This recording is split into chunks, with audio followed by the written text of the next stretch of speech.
关灯吗？你要就是暗场，没关系，就是都亮了就好。暗场有差哦。他人大会比较注意台上。哦，不用了，不用，他要注意你。不用。好吗？对，等他个3秒。好。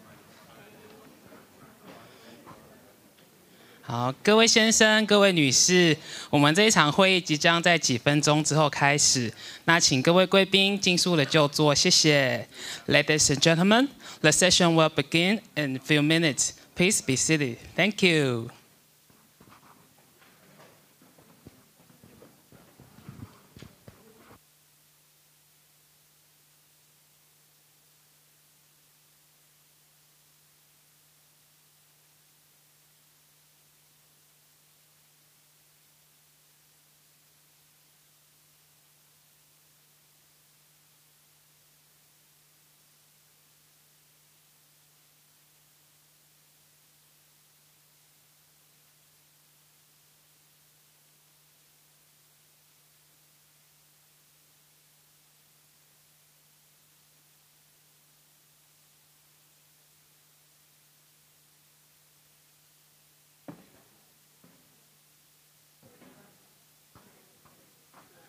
好的，那各位先生、各位女士，我们的会议即将开始了，请给予热烈掌声，欢迎我们的主持人张书生副教授。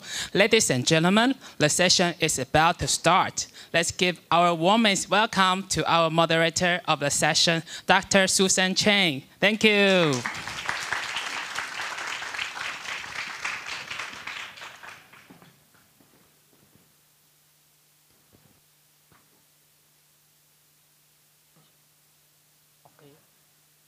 Hello. Okay. Our distinguished speakers, Professor John and Professor Large, and Honorable Director of Oral and Mental and Oral Health, Dr. Shen, and ladies and gentlemen, thank you for coming to this section, Urban Mental Health Challenges and Perspectives. I'm Susan Chen from the College of Public Health, National Taiwan University. In this section, there will be 2 presentations, each for 40 minutes, and we will have a discussion section at the end of this section. And the first presentation will be by Professor Matthew Large. And Professor Large is a senior psychiatrist and is the clinical director of psychiatry at the Prince of Wales Hospital in Sydney. He has 30 years experience in public sector psychiatry in urban and rural settings. He is a conjoined professor of psychiatry at the University of New South Wales. And Professor Large published extensively in this area of psychiatry and mental health, including suicide. And he will be talking about suicide prevention in urban and rural settings in Australia. Please join me to welcome Professor Large.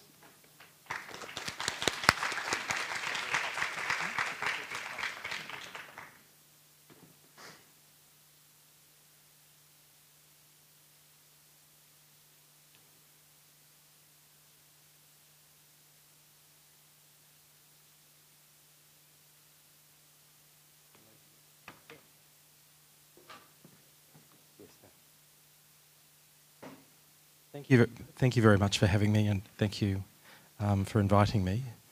Su Shen's given me the opportunity in the last little while to talk about my research in quite a number of forums, but he set me this topic in rural and urban areas, and it's not a topic I've written any papers about, but I have done a little tiny bit of work which I'll share with you. And I guess the first thing is that I want to say is that Australia is a very advanced country with high levels of mental health literacy, but I'm not going to tell you that we've got this right.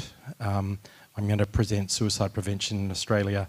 I tempted to say the good, the bad and the ugly, but perhaps it's the good, the bad and the ineffective. I like to start thinking about things in the most basic ways. And the first question that struck me was, well, is urbanisation usually associated with an increase in national suicide rates? What was the evidence around that? And then getting closer to the topic that was set to me, is urban living associated with suicide rates in Australia? And then what does Australia do to try and prevent suicide in rural and urban areas? And I'm going to work my way slowly through those three topics in the next little while. So I looked to PubMed, which is my usual first port of call when I don't know something, and I found an old study that showed that there was no association between urbanisation and suicide, using 2001 WHO statistics in, I think, 70 countries or 76 countries. And this is a profoundly negative result for both men and women. But the world has changed hugely since 2001, and of course the data for this is very readily available.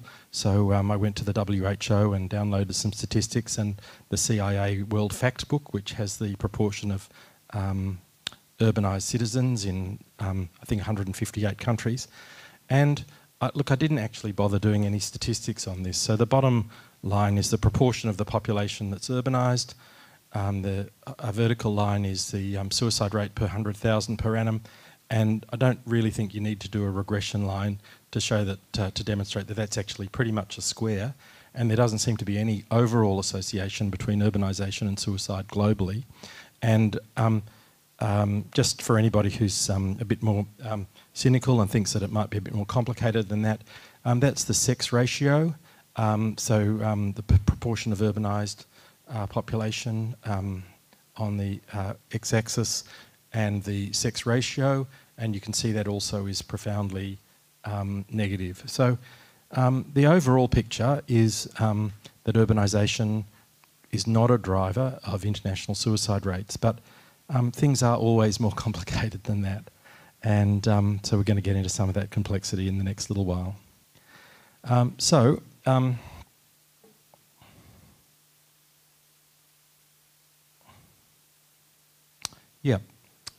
It's a very big but. So this is a graph from a paper published some years ago looking at the United States data, and these are non-metropolitan, medium, small metropolitan, large metropolitan, and here we have the whole of the US. So at least in the US, suicide rates are actually higher in non-urban areas. And I haven't done this comprehensively, but pretty much everywhere you look, you get a similar picture. So here's China, 2002 to 2005 for men and women, with this being non-urban and this being urban. This is Taiwan, data being old, but I don't imagine it's changed all that much. Pretty much wherever I could find data, it seemed to be that suicide rates were actually lower in urban settings than non-urban settings, but that isn't a major driver of international suicide rates, and there could be a lot of explanations for that, and some of those I might touch on. So what about Australia? So Australia is in some ways a country that's remarkably like Taiwan. It's got a population of about 25 million per year. I think has slightly lower economic growth, but probably slightly higher population growth. It has a very disadvantaged Indigenous population of around 3%. I saw the figure of 28% of Australians being born overseas. The data I found was a little bit different, in that over 30% of the population were born overseas. 90% live in urban areas. In fact, a very high proportion of the population are crowded on the eastern seaboard. And by any measure, it's a successful high-income economy. We've had over 30 years of continuous economic growth. Weren't really terribly affected by the global economic crisis of 2007. And this is what's happened to suicide since the early 1990s, with male suicide, total suicide, and female suicide. And we're not in a very different position now to where we were in 1992. Arguably, and I would argue that there was some success in reducing male suicide, particularly after the introduction of legislation to control firearms after a prominent mass shooting in Tasmania in 1996.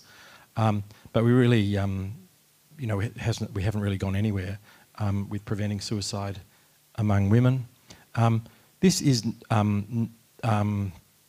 non-age standardised, so age standardisation might give you slightly different results, but to me it doesn't matter whether you're how old you are. If you're dead, you're dead. In last year, over 2,000 Australians died of suicide. Over 3,000 died of suicide. We had over 2,000 men and 700 or so women. So that's the situation that we were in. And Australia is it's a big place, and so the most populous state is New South Wales, followed by Victoria, followed by Queensland, and then I think Western Australia more than South Australia. Only about 120,000 people live in Northern Territory. I'm not sure how many people live in Tasmania, and they're the suicide rates. And there are quite big differences between the states in suicide rates. They're surprisingly different, different, I think. But when you take the urban settings out, if you remove just look at the suicide rate in the non-urban areas, you get this quite different picture. And so it jumps up in every state. And in some places it jumps up a lot. So in my own state of New South Wales, the rate goes up by 50%. And it goes up greatly in the Northern Territory. I don't think it goes up quite so much in Queensland and South Australia.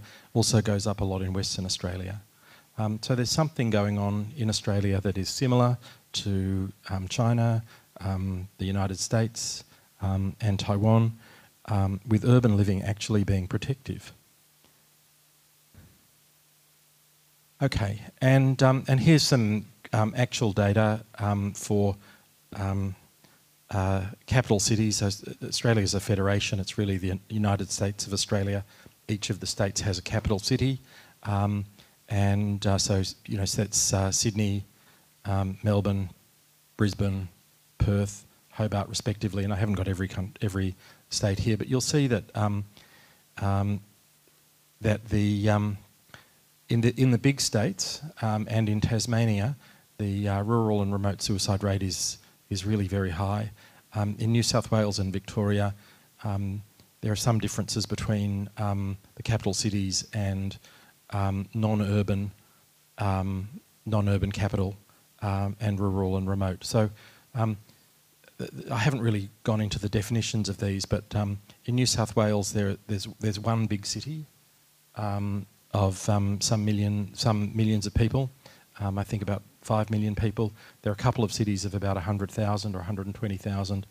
And then there are lots of places of about 30 to 40,000 that are this urban non-capital group. Now, when you break it down, it's obviously more complicated than that.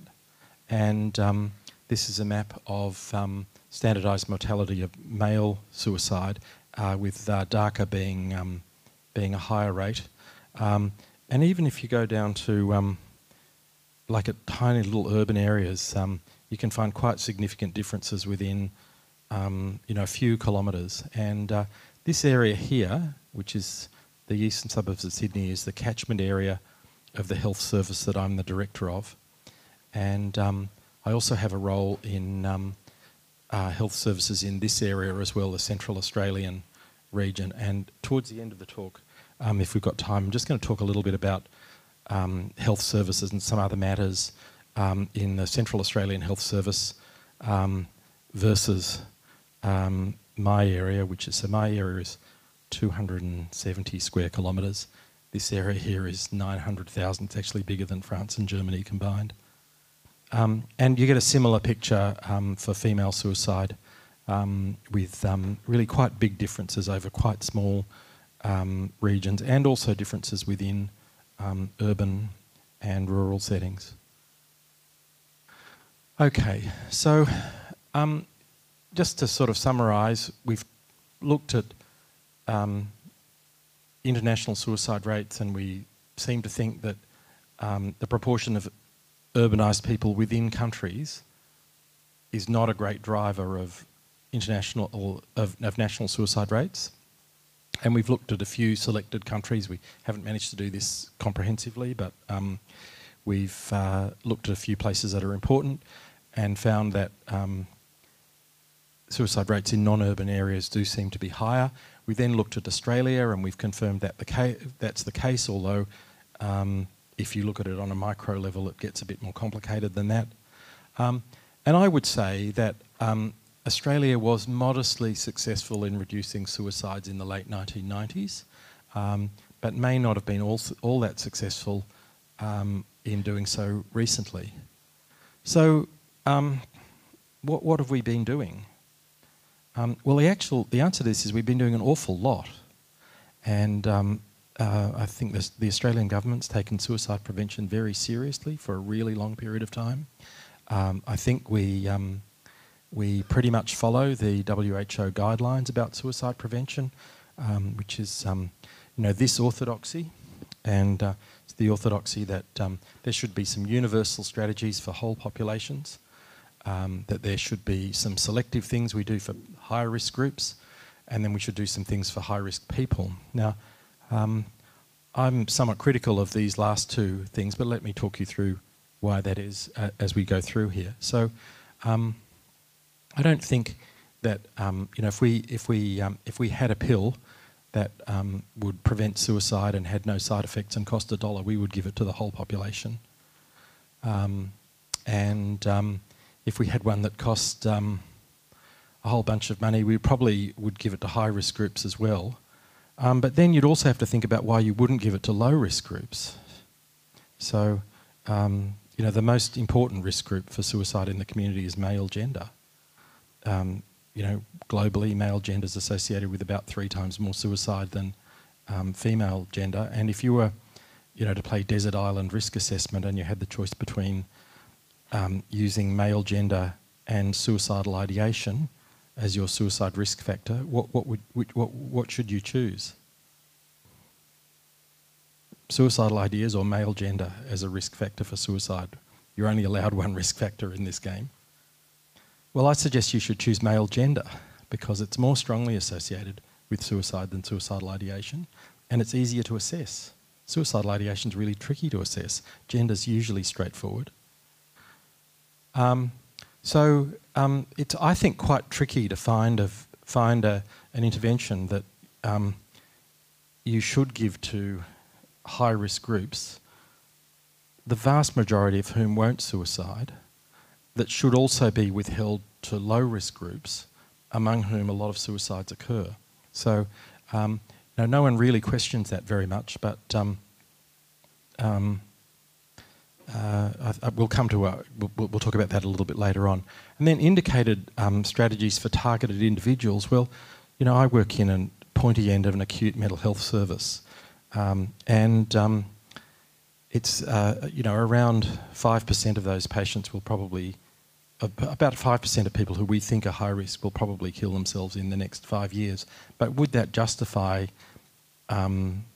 treatment to target an individual with? I think you would still actually want to make sure that you had the patient's consent, and then what are these interventions? What are these suicide preventing interventions? But we'll talk about that a little bit later as well. Okay. Some universal strategies, and I'm not going to talk about all of them, would be, I suppose, the providing of healthcare and the provision of standards. And I'm going to talk about that a little bit. Partly it's because it's the space that I mostly work in. And then I'm going to talk about the limitation of suicide methods, and then I'm going to talk about what broadly might be considered public health and awareness. But firstly, I'll talk about healthcare standards and provision. So, Australia has the 5th National Mental Health and now Mental Health and Suicide Prevention Plan. The first was in the 1990s. This most recent one has 8 guiding principles to achieve integrated regional planning and service delivery. That's its number 1. Number 2 is effective suicide prevention. The coordination of treatment and supports with severe and complex mental illness. Here at number 4, we have our very disadvantaged population and high-risk population group coming in. Improving the physical health of people. That's something I'm talking about tomorrow. Reducing stigma and dissociation. and discrimination, making quality and safety central to mental health service delivery, and ensuring that the enablers of effective systems have service improvement. These two are probably pretty much the same, actually. I don't know why they discriminated between those. So that's the current plan.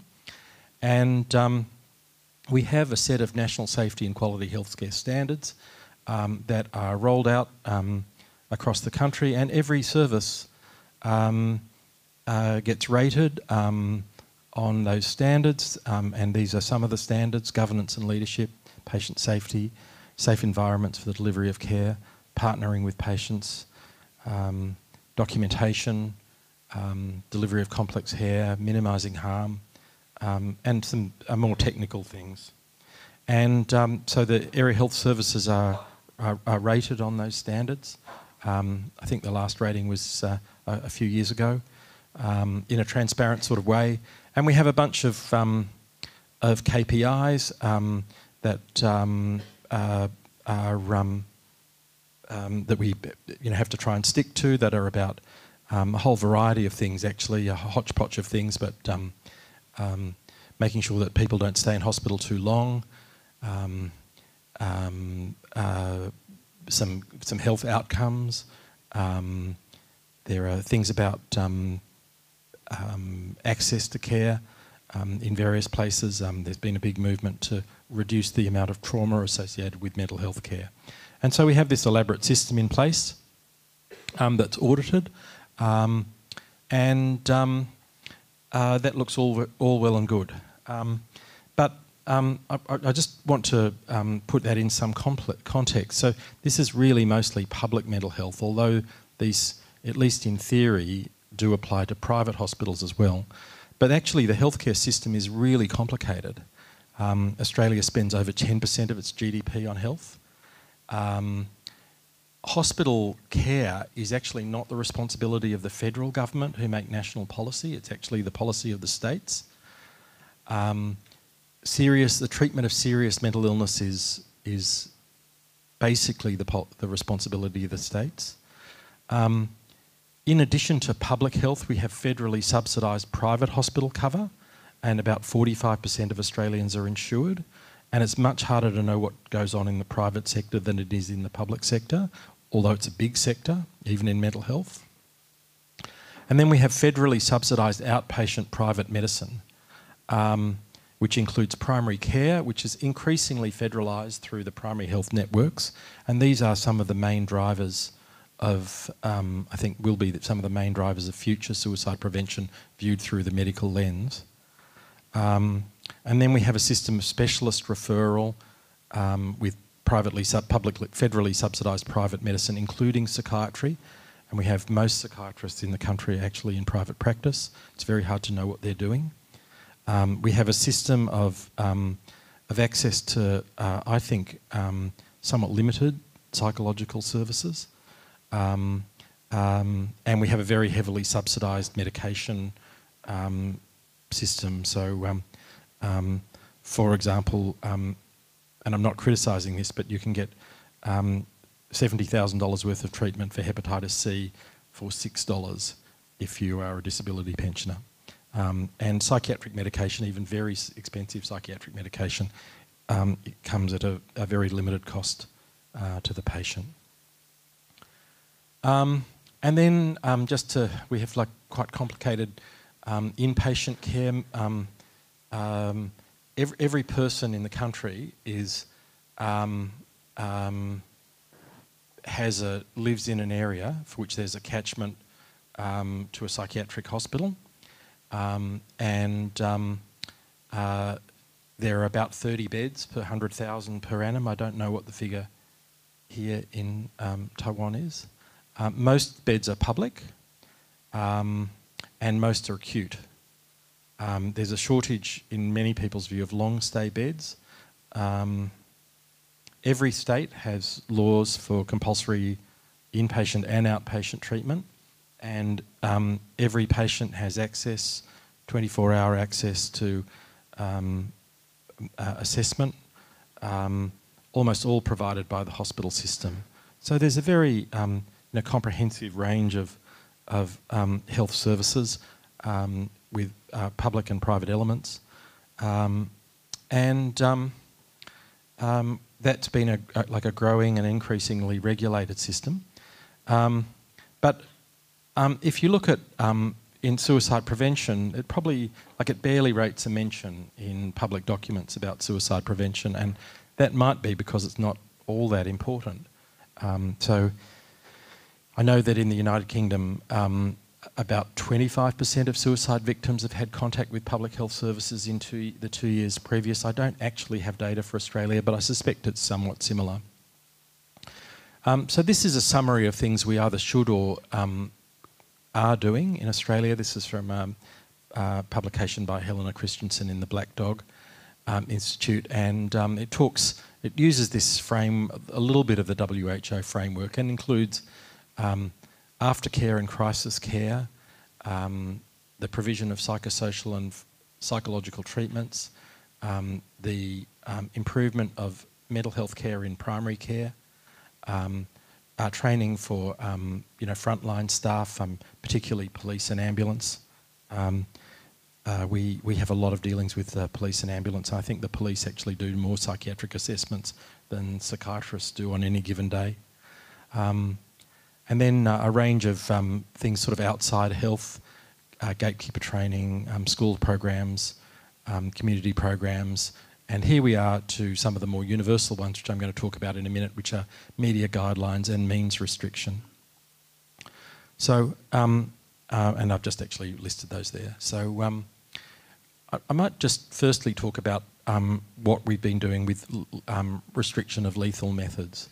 The most highly spoken about one is the gun reform measures of 1996. So a disabled young man drove to a tourist spot in Tasmania in 1996 in a yellow Volvo with 2 surfboards strapped to the roof and killed 38 people with an AK-47. And following that, the federal government said you could only have a gun if you had a gun safe and you weren't a criminal and you were sufficiently organised to go to the police and get a licence. There are still lots and lots of guns in Australia. There are more than 1 million firearms in New South Wales, and you couldn't have a machine gun. And that simple measure has been associated with a big decline in firearm suicides, and I think firearm homicides and firearm suicides, and we haven't had a mass shooting since then. Another one was the elimination of leaded fuel and catalytic converters. So at our hospital, we have a hyperbaric chamber that used to be used regularly for carbon monoxide poisoning, but I can't remember when it was last used for that. It's really rare. You can breathe the exhaust from a modern Hyundai. We have gradually been restricting various forms of poisonous medications, most notably some benzodiazepines. We're not prescribing tricyclics as much. And at some point in the 1990s, and I don't know what the actual date of this, we followed the British model of blister packing analgesics. And pertinent to my work is local hotspots. So this is the Gap. So this is Sydney's suicide spot, where if you want to kill yourself, it's one of the spots you go. We put an elaborate fence that makes it much harder to jump off. There's a great study from Germany that shows that the chance of someone jumping off a spot falls by a few percent for every centimetres over 80 centimetres. So we put a slightly higher fence in and lots of security measures. We have, to some extent, controlled suicides from the Gap. I have to say that I think the Gap is a terrible name. People escape through a gap or slip through a gap, and it's a little bit like the Golden Gate Bridge. So no one ever jumps over the Oakland Bay Bridge. They all drive across the Oakland Bay Bridge to jump off the Golden Gate Bridge to go through the Golden Gate. I think it's a little bit similar. And we've even been thinking about trying to find a less attractive name. I heard someone suggest the name of a rather unpopular former Prime Minister, so that it has less suggestion and less romance about it. But there has been a remarkable change in the way suicide has occurred in Australia in the last 30 years. And here I'm going, this is the age standardised rate, I think. So why don't I just actually point you through the graphs rather than... so this is female suicide from 1988 to 2008, and the headline figure is here and here. They're almost exactly where we were. Actually the female suicide in many ways hasn't changed. There's been some reduction in poisoning, and this is poisoning by drugs. There's been an increase in hanging. This other methods is, I think a lot of this is actually a slight change in classification, but this is mostly railway suicides and motor vehicle suicides, which probably weren't coded very well through this period. So we did have this kind of dip in suicide around 2005 to 2007. I think there's some measurement error in that. It might have gone up because of the global financial crisis, but then actually weren't really affected by it, so I'm not sure that's plausible. So that's what's happened to female suicide. What's happened to male suicide is, I think, remarkable. So in 1988 there were 4 common methods of suicide, which were shooting, gassing yourself, hanging and poisoning. And here we have the introductions in firearm legislation, and this is firearms before and this is firearms afterwards, and a change in the total level. And really this change in the total level can be pretty much explained by the difference in firearm suicide, and nothing else much has changed except there's been some, move towards hanging. And what to do about hanging, I think, is a really central question for suicide prevention. Okay, so that's restriction of means. So moving on to another universal measure, media guidelines. We have quite strict media guidelines. The journalists aren't all that happy about it. We compel them to do 2 things. One is to direct people to NGOs when we're reporting a sensitive story, and they're not really meant to use the term suicide or talk about the suicide method. But we have quite good media reporting guidelines. Now here we're getting sort of into a more broad area of community awareness and education. I don't know how many suicide prevention organisations there are in Australia, but there must be hundreds. Suicide Prevention Australia is the biggest of them, but there are lots and lots of other people working in this space. And being a suicide researcher is probably quite a good way of getting grant money at the moment. I think it's a story that's yet to be told, really. So here I'm just going to move on to the topic that I was asked to talk about, which is rural suicide prevention. And so what are the selective strategies that can be used based on rural status? And here, what are you going to do if you've got a treatment? What are you going to do for a high-risk person that you wouldn't do for a lower-risk person? And I think that's a big question. Now there are people, there are groups working in this space, and most of my slides here come from the Rural and Remote Centre for Mental Health, which is an organisation I have something to do with. They have their own classification of where people live. And the first thing that I want to say is it's not all bad. And actually the fact that rural life can be pretty good might actually be some of the problem. There's some evidence that of a higher incidence of like depression in rural areas, and no doubt some of that's due to drought and climate change. But I suspect there's drift of people with depressive disorders to smaller towns that have more affordable housing and a slower pace of life. Whereas patients with schizophrenia tend to drift into urban areas. I've got a suspicion that there's drift of depressive patients into rural areas, and that's been I don't have a lot of direct evidence for it, but it's certainly been my clinical experience working in Wagga Wagga and other rural places. But there are some big problems with living in the country. So the incomes are not as high, and there are more risky occupations. It's difficult to get health care. Food in many places is actually, healthy food's actually quite expensive. There are sort of food deserts out there, and even if you don't have to travel for complex medical care, local health services are denuded. There's high rates of smoking and alcohol abuse in the bush. there seems to be some suggestion that pretty much all the mental disorders are a bit more common. Certainly death from chronic disease is higher. Other physical risk factors are higher. And this is actually, I think, despite all I've said about health services, you're only about a third as likely to get a psychology plan through a GP in rural areas. A whole bunch less money is spent on health services in remote areas, in very remote areas. There are a fraction of they only have 37% of the proportion of the psychiatrists that they ought to have.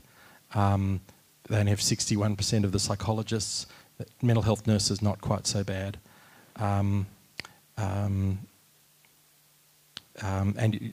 you've got much greater access to psychological services. That actually kind of goes along with this figure here.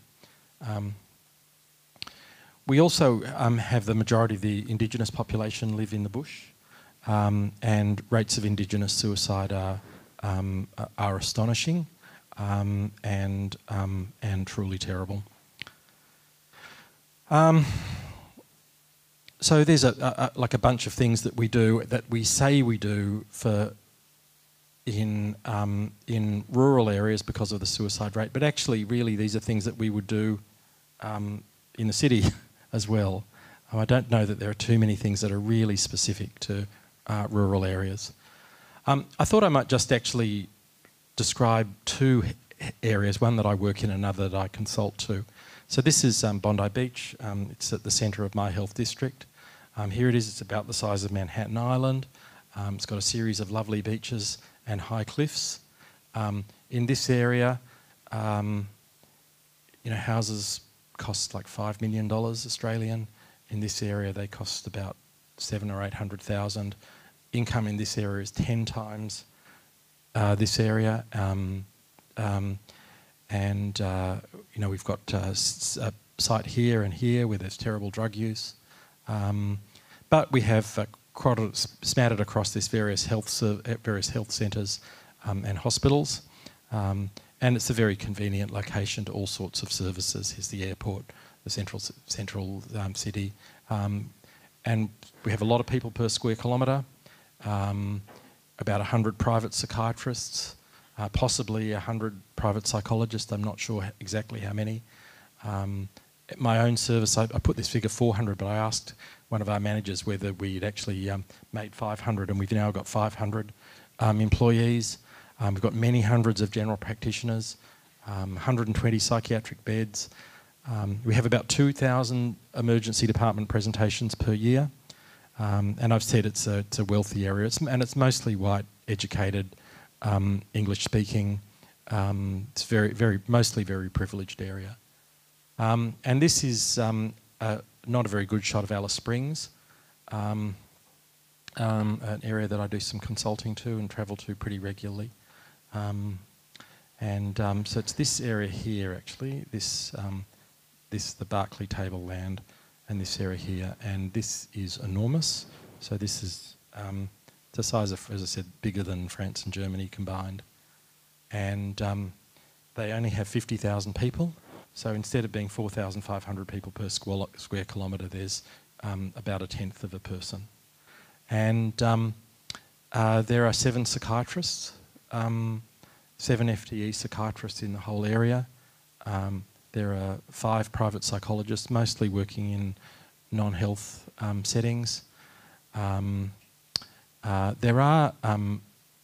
There's a higher number of workers per person, so there are 115 staff in public mental health, but they have to do everything. I think there might be about 20 general practitioners. It's really hard to work out exactly how many doctors there are.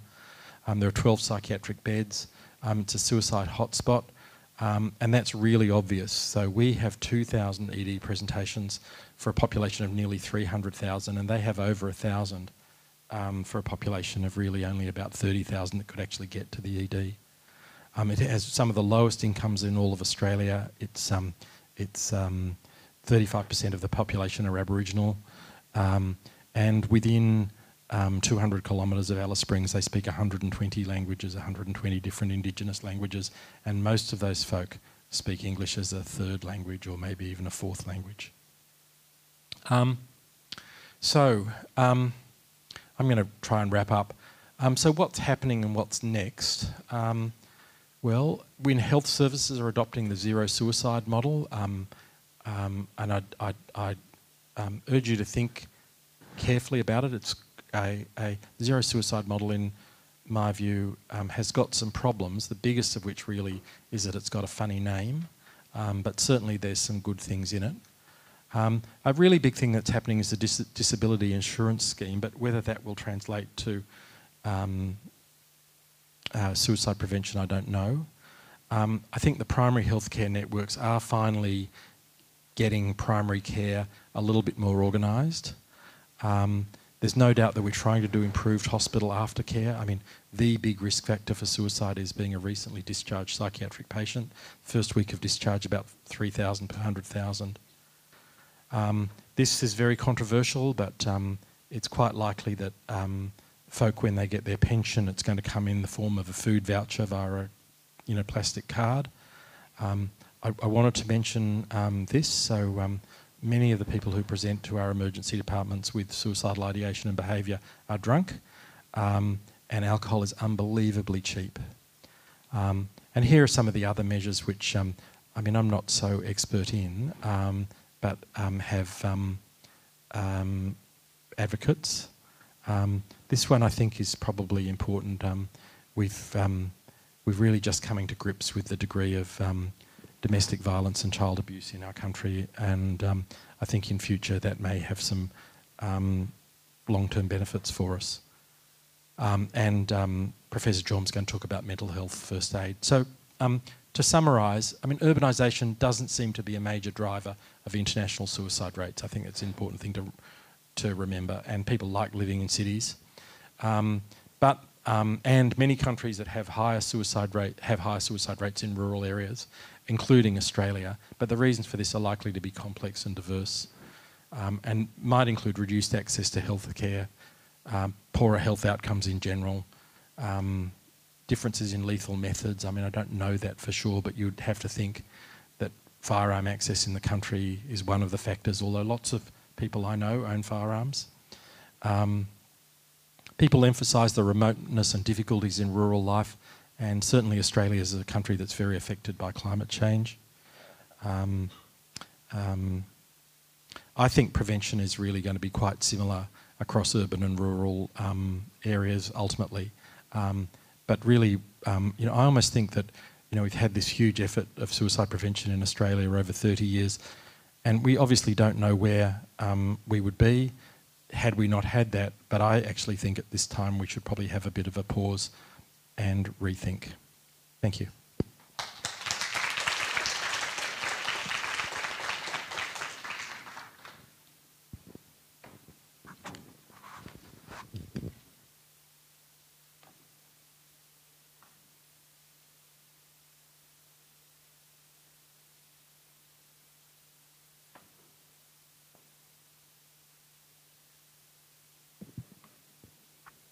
So thank you, Professor Large, for your very comprehensive presentation on this topic.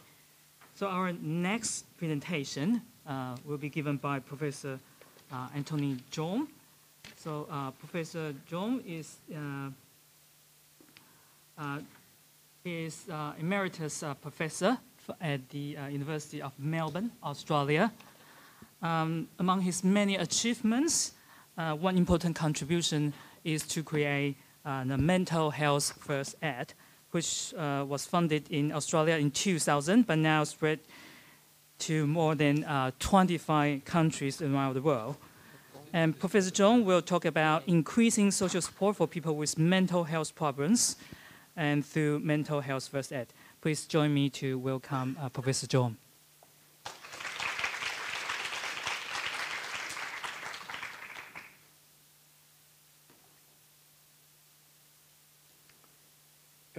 Can you hear me with this microphone?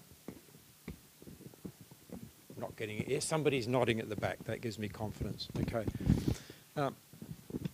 like Matthew, when I was asked to talk at a conference on urban health, I thought, hang on, I don't know a lot about urban mental health, so I better find out some basics.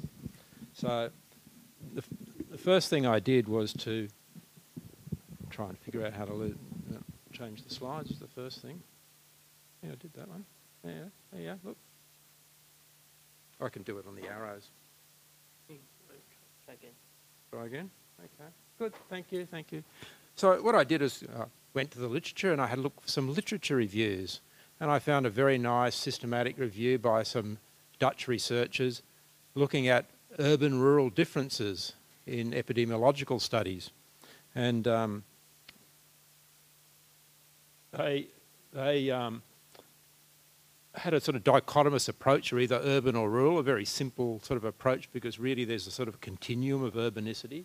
But what they found in pooling the results in a meta-analysis from all these studies is what, for any mental disorder, you had an odds ratio of 1.38. In other words, around a 38% increase in risk for people in urban areas compared to rural areas. And when they broke it down for different disorders, like mood disorders, it was similar, about 39% increase. Anxiety disorders, about a 21% increase. And they also looked at substance use disorders. I didn't put it up there on the slide, but they didn't find any increase. Then I looked for another review that looked at schizophrenia. And in this review, they looked at studies that had a sort of continuum of urbanicity. And in their analysis, they did a contrast between the areas that were most urban and the areas that were least urban. And they came up with this figure, which is on the incidence. They found over a doubling of the incidence of schizophrenia in the most urban areas compared to the least urban areas. But when you look at the countries these are from, these two systematic reviews were mainly European countries that they were covering. So whether that applies to the rest of the world, who knows? Then I thought I better know about something about urban mental health and urban health in Taiwan. So I did a search and I came across one study. Now, is anyone here associated with that study? Anyone? Oh, I can talk safely then. Okay, I can talk safely about it. Okay, so this is a study by Liao. Look, I hope I've said that more or less correctly. Liao and colleagues in 2012. And it was a national survey in Taiwan, a community household survey. And they used a method that's been used very widely in many countries throughout the world, where you get lay survey interviewers go into a household and they have a highly structured survey interview called the Composite International Diagnostic Interview, or CIDI, and they recorded the person's answers on a computer, and a computer algorithm scores and gives likely diagnoses. But what they found in this study, where they were looking particularly at major depressive disorder, is that Taiwan had a remarkably low prevalence of major depressive disorder compared to other countries, even compared to other East Asian countries. And they published an article in a prestigious journal called Psychological Medicine, and they said, well, why is this? Why is it so low? And the explanation they came up with is what they call cultural stoicism. That is, that you put up with it. You put up with it. So people in Taiwan are more likely to tolerate these negative emotional states and just try and continue on. The other thing they found was that when they looked at help seeking of people who had a diagnosis of major depressive disorder, the help seeking rate getting professional was very low in Taiwan compared to other countries, and particularly they compared to the United States. So only 20% of people that reached the diagnostic criteria in Taiwan got help compared to 57% in the USA.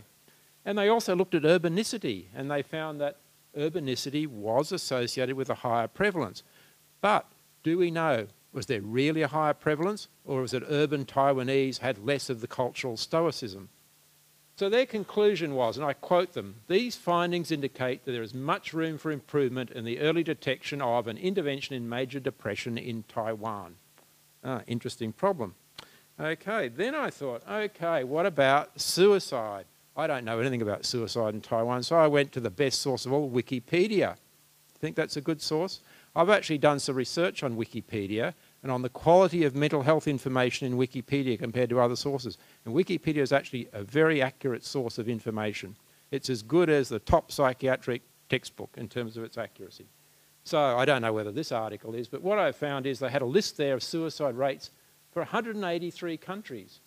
And Taiwan ranked number 18. Here it is down here. So it's really amongst the highest in the world. So it's very unusual. You're getting this low prevalence rate in terms of people reporting symptoms, which is attributed to cultural stoicism, but then internationally seems quite a high suicide rate. So what do you do about these things? Well, I don't know how to solve Taiwan's mental health issues, hard enough with Australia's, but I want to talk about one program that I've been associated with called Mental Health First Aid. And the aim of this, Mental Health First Aid, is to try and build the capacity of a whole community. So rather than see mental health problems or mental disorders as being something that professionals deal with, professionals really can't handle the scale of the problem, that we really need to upskill the whole population to have some skill and how to support people who have mental health problems. So in doing this work, we had to come up with a definition of this concept of mental health first aid. And here it is. Mental health first aid is the help provided to a person developing a mental health problem, experiencing the worsening of an existing mental health problem, or in a mental health crisis. The first aid is given until appropriate professional help is received, until the crisis is resolved. So what you should note about this is not what professionals do. This is what any of us as citizens, lay people, can do. So we developed a form of training, and I'll tell you about the history of it in a minute, called Mental Health First Aid Training, which I've abbreviated here as MHFA. And what it is, it's based around the successful model of first aid training. Now, in Taiwan, is first aid training common? I don't know. Do people do first aid courses to learn how to assist people with injuries? Looking for any reaction here. Is anyone here from Taiwan? To tell me. In many countries it is quite common. Australia, many people do first aid courses. I'm told in some countries like Japan, I was told by people in Japan it's uncommon to do it. In other countries like Germany, I was told that to get a driver's license, you have to have there's someone from Germany nodding. Yeah, you have to have a first aid certificate to get a driver's license, so it's extremely common. So in many countries it is common. I don't know about Taiwan because no one's prepared to nod and tell me. Okay, so what you do in a mental first aid course is you train members of the public to give early help by offering mental health first aid to a friend, family member, work colleague or stranger. Now, it's not therapy. It doesn't teach you how to diagnose. It's not in place of professional. It's what you do before the person gets to professional. There's no professional there. You're the person who happens to be there when the problem arises. Now, some people, when they hear about this concept, have said, well, whoa, what is it going to do about this, or what is it going to do about that? Now, what I want to say is it doesn't claim to do everything. It's only a very small part of a complex problem. It's a small solution where we need many, many solutions. So if you conceive of a sort of a timeline for somebody developing a mental health problem, they're well, they become unwell, and they are unwell, and then they recover, there's a whole lot of intervention you can carry out. So when they're well and becoming old, you've got prevention. When they're becoming unwell, you've got early intervention, and here you've got treatment. And mental health first aid is this bit here. That's all it's claimed to do, and it's only an adjunct to that bit there. It's about early intervention. Now, it differs from, it's not just suicide gatekeeping, which mentioned, it's different from that, because the emphasis in mental first aid is don't wait till somebody's suicidal. You've got to know how to help somebody who's suicidal, but don't wait. If you see they're not travelling well, they've got problems, try and help them before they get to that crisis stage. Okay, so why should a whole community develop mental health first aid skills? There are many reasons. The first one is that mental health problems are common. Maybe not in Taiwan, they don't talk about it. But in Australia, the figure we use is, in our national survey, is about 1 in 5 people a year. About 1 in 5 a year have a diagnosable mental health problem. And if you think of a figure like that, and you think of how many people you know in your family or your social network or your work colleagues, we all have contact. We all have contact with people with mental health problems, and how we interact with them and how we treat them can make a difference. The second reason is that people are not very well informed. I did some research back in the 1990s that I'll tell you about a little later on about the community's mental health literacy, and we found that many people don't really understand when someone's experienced a mental disorder or whether they themselves are. They can label, they're aware that things are happening, that things are changing, they're not functioning well, or this person not functioning well, but they don't necessarily construe it as a mental disorder. And people have had beliefs about treatment that were very different from those that mental health professionals have. So that's another reason. The third one is that many people with mental health problems don't seek help. or they delay seeking help. So even in countries of the United States where there's a high rate of help seeking, still very many people don't. Taiwan, obviously, it's very low. And even when people do seek help, they can wait years. For things like serious anxiety disorders, people can wait many years before they get professional help. And one thing that's been shown in many studies is for all sorts of different mental disorders is that the longer the gap between onset of the disorder and getting professional help, the worse the outcome. So you have a big delay in help seeking, you tend to have a worse outcome associated with it. I was meant to do the pointer there. The other reason is there's stigma and discrimination towards people with mental health problems. So mental first aid, one of the aims is to overcome stigma. In Australia, we did recently a national survey on discrimination towards people with mental health problems. And surprisingly, most of the discrimination isn't that people are being nasty to someone. It's that they just keep away from them. They don't know how to interact, so they just sort of, keep away. I don't know what to do. And mental first aid tells you how to interact in a positive way with people. Then we have another reason here. People who have mental health problems may at times not have insight. They're not necessarily rational. They could be out of contact with reality, and they need assistance to get professional help. And sometimes you're in situations where professional help is not available. And in Australia, for example, this would be much more common in rural areas because there aren't professionals around. So there's a greater need for lay people to step in and to play a role.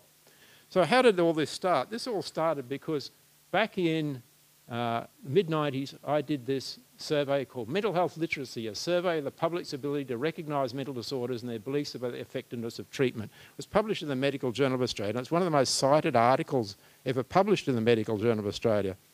And what it showed basically is that there were big gaps between public understanding and professional understanding about mental disorders. And after doing that survey, I thought for several years, well, how can we upskill the public in a mass sort of way to get them more closer to professionals in their thinking about it? And what happened is that one day, this is a dog that my family owned. He's gone over the Rainbow Bridge since. His name was King. He's a King Charles Cavalier. He was a stray dog. We got him from the dog pound. And my wife, this is Betty Kitchen, my wife. This is me, a bit younger. We were walking this dog in the 1990s. And my wife, Betty, she had an episode of depression when she was a teenager, and she actually had a suicide attempt as a teenager. And as an adult, she has had a number of episodes of depression. She's been hospitalised for depression. But she's also trained as a teacher and as a counsellor, as a nurse.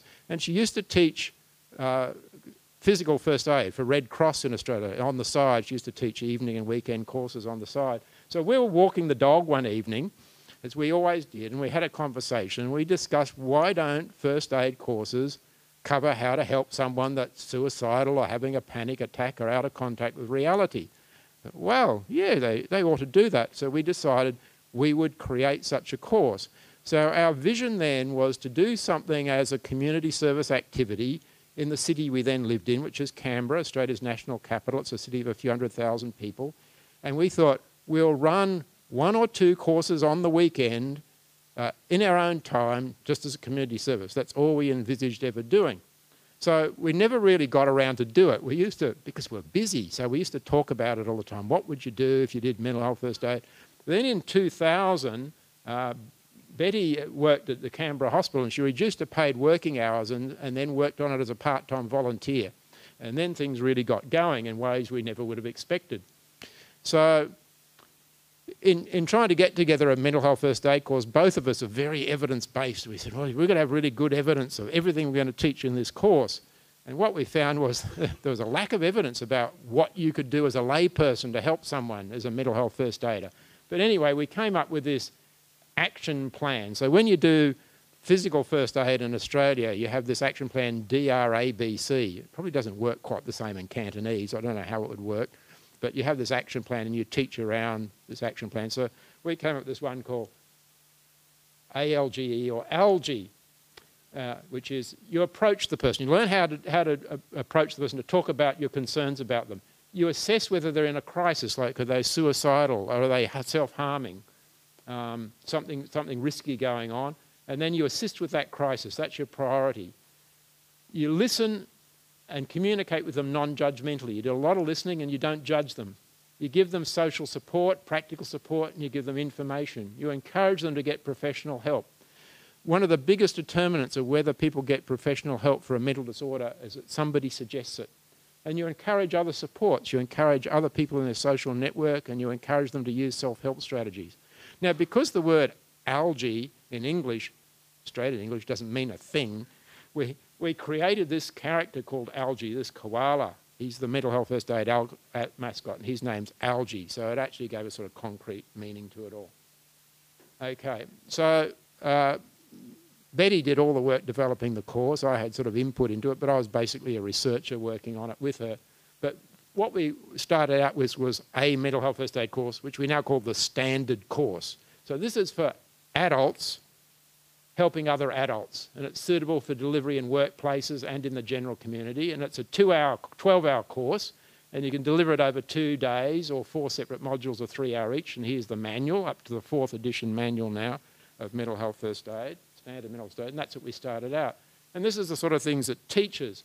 It teaches about what are the common mental health problems in Australia and how common they are. And what we're trying to convince people is these are problems that are so common, you're going to have contact. If you don't already have contact, you're going to have contact with some of these problems, and you need to know what to do. We introduce them to the Algae Action Plan, and then how to apply it with different developing mental disorders. So the aim is early intervention, to get it while the person's becoming to the stage where they're getting to that diagnostic threshold. So you learn to apply Algae for depression, anxiety problems, psychosis, and substance use problems. But sometimes you're going to be too late for early intervention. The crisis is going to be there. So you learn about crises, how to help someone with suicidal thoughts and behaviour, non-suicidal self-injury, panic attacks following a traumatic event, severe effects of drug or alcohol use, severe psychotic states and aggressive behaviours. Also, we have stuff on eating disorders and gambling problems, but we can't teach all that in 12 hours. So we have some things that are in the manual, but they're not in the actual course, but people can read up on them later on. So we started out with this, standard mental health first aid. Now it's 4th edition. And then we went on to youth mental health first aid. Now this is for adults assisting adolescents. So if you're a teacher or a sports coach or an adult who deals a lot with adolescents, this is the course for you. And it has additional information about mental health problems that are more common in adolescents and how you communicate with adolescents. And also your duty of care is different for an adolescent compared to an adult. Then we have an older person course which deals with with cognitive problems, like what do you do if somebody's developing memory problems and they drive in their car and they're not safe, or they're not safe to live at home anymore, or they're showing disinhibited behaviour. They're the sort of things it covers in addition. Then we have teen mental health first aid, which is for adolescents to help their peers. This is a school-based course and has very simple messages in it about how to be supportive of a peer with a mental health problem and how to refer them to an adult for help. And then we have some specialised courses. This is mental health first aid for the suicidal person. So this gives more detail about what's covered in this course about how you help someone that's suicidal. So when we began mental health first aid training, we tried to be really evidence-based in it all, and we found there's evidence on what professionals should do, but there's nothing about what lay people should do. So what we ended up doing is talking to experts. So I remember I talked with a colleague I knew who was an expert on traumatic events and the effects of traumatic events. I said, well, what would you do if you're a lay person? And I talked with someone who's an expert on substance use. What would you do? And got their ideas about it. But we realised pretty early on that this is not a good way to go. We really needed to have a better evidence base. So we thought, okay, what do the people do with physical first aid? Like, how do you know how to give CPR? Who says? And what we found is there's an international organisation called ILCOR, I-L-C-O-R. And it's a federation of different national organisations, and they set down guidelines for how you do CPR or help someone who's had a burn or a snake bite or whatever it might be.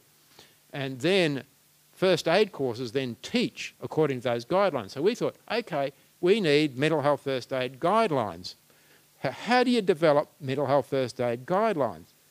You can't randomly assign people. The best evidence would be a randomised controlled trial. And you can't say to lay people, well, if you come across someone that's suicidal, you do this, and if you do this, and you do nothing, and we'll see what the outcome is. You cannot do it.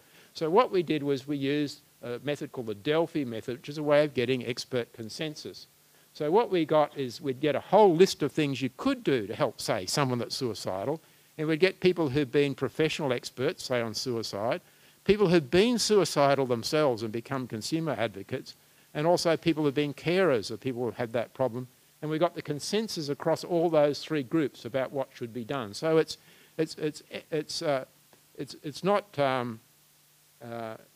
practice-based evidence. It's not evidence-based practice. It's looking at people who have practical experience in these and tapping their knowledge in a systematic way and then teaching that to others. So we use three groups of experts: professional, consumer, and wherever possible, a carer group as well. Now, I used to think when I was a lot younger that expert consensus is a really rubbishy research method. And I've actually changed my mind considerably about that, and I realised that it's actually a really fundamental research method. There is a very interesting book about called The Wisdom of Crowds by James Serowicki. It's a popular sort of social science book, and he came up with this term, the wisdom of crowds. And it's now gone into the scientific literature as well. And it's all about how groups of people can make judgments better than individual experts. So the origin of this idea about the wisdom of crowds came from an example of, there's a very famous British scientist called Francis Galton, who's a cousin of Charles Darwin. He was a famous scientist in the late 19th century. And around the turn of the 19th and 20th century, he went to an agricultural show in England, and they had an ox, this sort of animal there, and they had a competition where people could pay some money and they could guess how much the carcass of the ox would weigh when it had been butchered, when it had been slaughtered. And people would write the numbers on a card, and then they'd have a competition, and the closest would win the prize. So what Galton did was he asked people for all the cards, because he was interested in statistics and normal distributions and all that sort of thing. So he asked them for all the cards, and he worked out the average of their guesses. And what he found is that the 800 guesses, the average of the guesses was 1,197 pounds. They didn't use metric, they used pounds. And the actual weight of the ox was 1,198. It was remarkably... So people had a big distribution, but when you got the average, it worked out well. So people use things like jelly beans. I've done this. I've done that. Jar of jelly beans, you ask a whole lot of people, look at the average. I've asked people to guess my height and my weight. Some things they're good at. Height, people are extremely good at. Weight, a little bit biased. They underestimate mine. But it's very interesting. You certainly get a better result when you're using an average of experts than when you're using a single expert. So what we've done is use this Delphi method, getting expert consensus, to develop a whole lot of guidelines, like how you help someone with depression, psychosis, eating disorders, alcohol use problems, traumatic events, suicidal thoughts, panic attacks, blah, blah, blah. On it goes. All right. And then we redeveloped mental health first aid all around those guidelines. So if you say, well, why do you teach this in mental health first aid? I can say at least 80% of experts in this area who are professionals and who are consumer advocates say this is what you should do. Okay, so the other type of work we've done with mental health first aid is we started doing randomised controlled trials. Because I was a researcher working with my wife Betty, we started collecting data straight away, and we rapidly got into doing randomised controlled trials. Well, now there have actually been 18 randomised controlled trials. I think about half of them have been done in Australia and the other half elsewhere. And some colleagues of mine, these three people here, did a meta-analysis of these randomised controlled trials, and I deliberately kept out of this because I didn't want to bias it in any way. I left it to them, although they're colleagues of mine. And they've published this systematic review and meta-analysis of mental first aid training, effects on knowledge, stigma and helping behaviour. Now, when you look at the sort of hierarchy of evidence, people talk about, you know, how good evidence is for medical interventions. The top level one is a systematic review of level 2 studies, and a level 2 study is a randomised controlled trial. So when we do a systematic review of mental first aid randomised control, that's the top level evidence. And these are sort of non-randomised studies, and then you get things like uncontrolled trials down here. Okay, so you probably know about meta-analysis, but just in case you don't, it's just a way of converting the effects of all the studies onto a common metric. And I'll just give you the basics of it. So what you're doing is it's called a standardised mean difference, but what it means, if you get a value of 0, it means no effect. A positive value means the intervention did better than the control, and a negative value did it worse. And people often have like a common standard. They say 0.2 is a small, described as small effect size, 0.5 is medium, and 0.8 is large. So that gives you, and 0 is nothing. Gives you a rough idea. So when they did this meta-analysis, they looked at the effects after training. So this is compared to control groups, various control groups. So knowledge, mental first aid knowledge, there were 3 studies. The effect size here you see is medium to large. Recognition of mental health problems, there were 7 studies. See, it was small, wasn't statistically significant. Beliefs about effective treatments, there were 4 studies. It was a medium effect. Stigma, 8 studies. It was a small but statistically significant effect. Confidence in helping mental first aid, medium. Intentions to give mental first aid, medium to large. Intention is a very good indicator of behaviour. Amount of mental health first aid provided, there was nothing, but this is post-training. This is before that, just after they've done the course. They haven't had any chance to do anything. An effect on their own mental health, nothing at all. Then they looked at 6 months, up to 6 months after training. Mental first aid knowledge, medium. Recognition of mental health problems was medium. Beliefs about treatment, significant but small. Stigma, significant but small. Confidence, medium. Intentions, medium. Amount of mental first aid provided, it's small but it's statistically significant. Training mental health, this is the effect of the person trained. There's a small effect that misses statistical significance there. So if you summarised all of this, you'd be saying, okay, mental first aid training has medium effects on knowledge, confidence and intentions, right? Mental first aid has small effects on stigma, beliefs about treatment and training mental health. Longer term effects beyond 6 months are unknown, and we have limited data on the recipients of the first aid. And this is really hard to get, I can tell you. You can do a trial and you can train these people, you can ask them anything. To actually get the people that they assist is virtually impossible. We tried to do it. It's really, really a great challenge.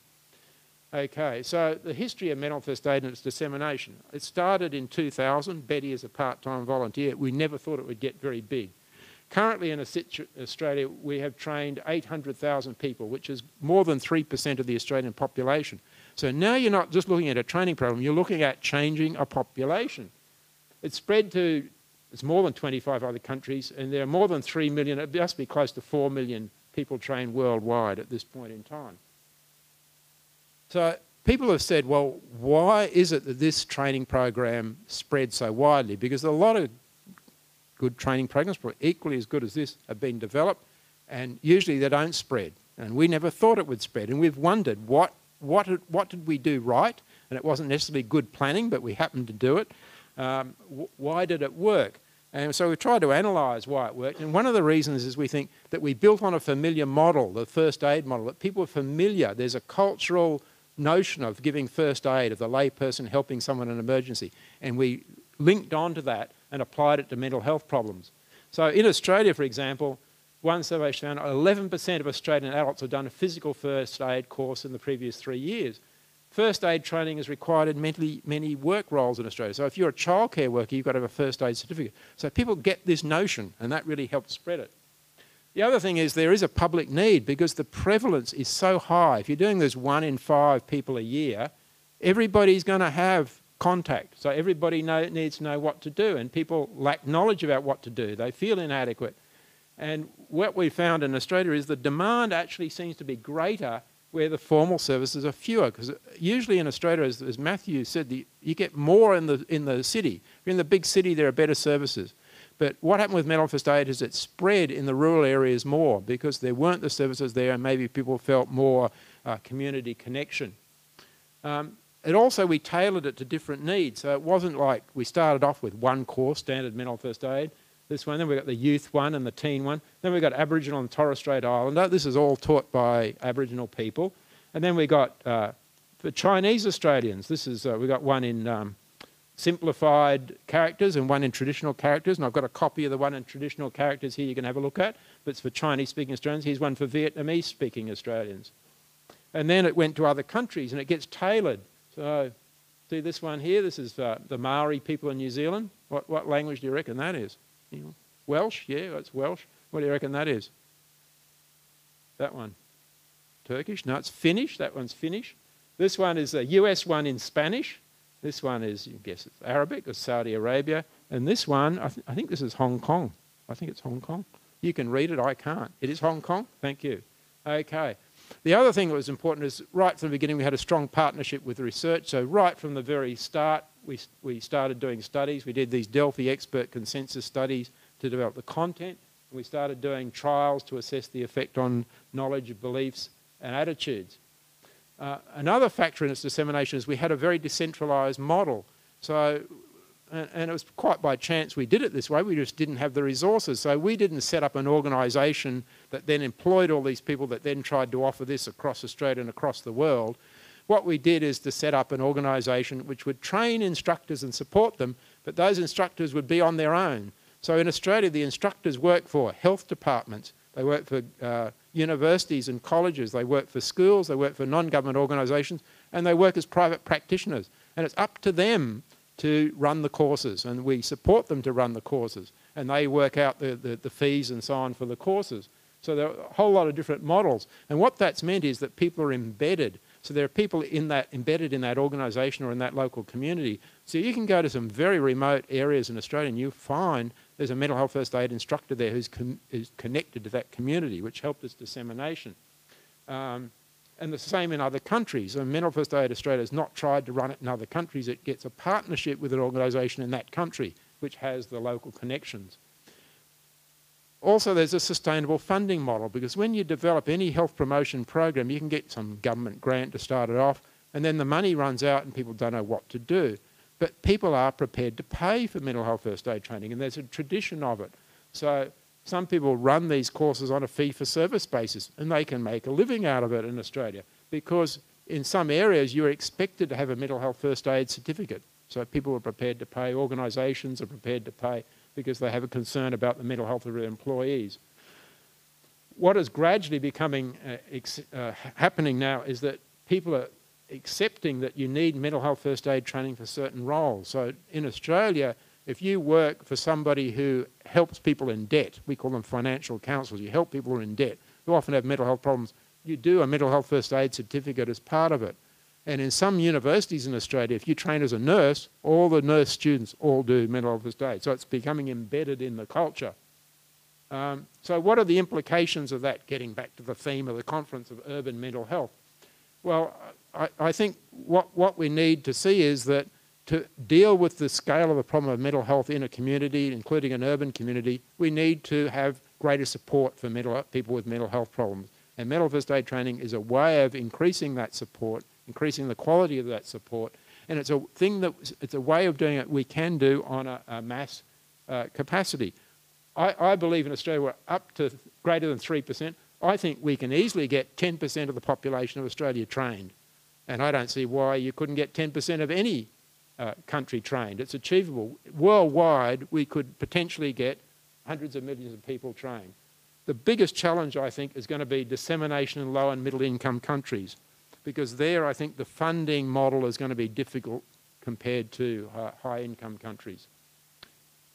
So a current project we've got going, and my colleague Nikki Reevely, who I showed you her picture there, she did the systematic review and meta-analysis, is to rebuild mental first aid training from the ground up for middle income countries, and then maybe we'll go on to low income countries, mainly in Africa. And the problem with taking the existing mental first aid course is that the guidelines we have, the expert consensus, were for high income Western countries, mainly English speaking. And there is a cultural aspect to mental first aid, and there's an aspect that you're relating to an existing health system, which in some countries may not exist in the same way. So what we're trying to do is to do Delphi studies for these countries, and we're working with people in Shanghai and China and people in Sri Lanka and also people in a number of South American countries to redevelop the guidelines there.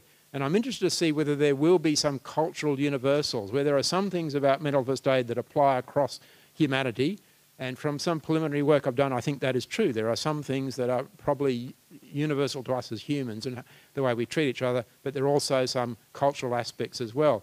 So for example, in Australia, if a person has a mental health problem, their autonomy is a really important thing to safeguard their autonomy. But in a more collectivist culture where the family and what the family thinks is important, it may be quite different. Okay, all right, there, if you want more information on mental first aid, just above algae there, www.mhfa.com.au is the website that'll give you that. And what I was going to do is show you a video. Have you got time, or I can not show you the video? You've got time for the video. All right. This is a video that's used in mental health first aid training, and I've got to explain something about it because it will be seen culturally foreign to most people here. So it's a scripted video. It's done with actors, and it was informed by people who had experience of being psychotic. And it shows a man called Peter. Peter is acutely psychotic. He lives in a house. So in Australia, most people don't live in apartments, they live in houses. He's very disturbed and he's frightened because he has delusions and he has hallucinations. He's hearing voices. And he has a neighbour who lives in the house next door. Her name is Sarah. There's a third woman called Diane, and she's walking along the street, going past Peter's house to visit her friend Sarah. And she sees Peter through the window, behaving very distressed and strange way, behaving oddly, and she is puzzled by it. So she goes to her friend Sarah and she says, I'm concerned about Peter, you know him, and they go over and they try to help Peter. So when you watch the video in training, you'll see that some of the things that Sarah and Diane do seem rather helpful things, and some things are quite unhelpful. And the exercise in the class is you get half the class to note down all the things that look unhelpful and the other half to note the things that look helpful, and then we have a discussion about them. So you can try and note for yourself some of the things you think are helpful or not, and I'm going to hope this works. Now, it does have some subtitles, Australian accents, strange way of talking, it's in English, but it does have a subtitle, so that might help you. So here we go. You're going to help me with this, I'm very pleased.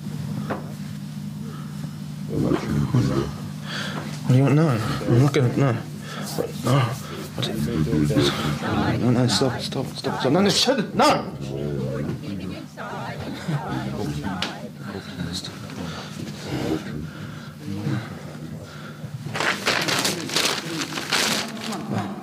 What, no? I don't know, shut up! Peter. What do you do? No, just... No. What? No, just... I don't know. I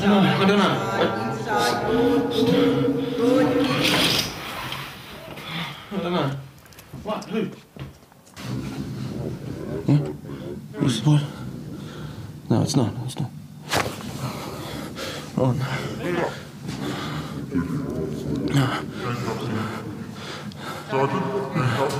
What? No, I can't. No! I don't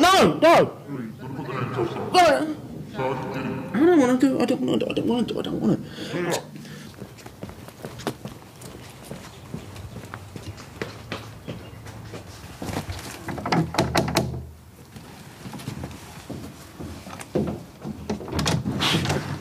Hi, Sarah. Hi, Diana.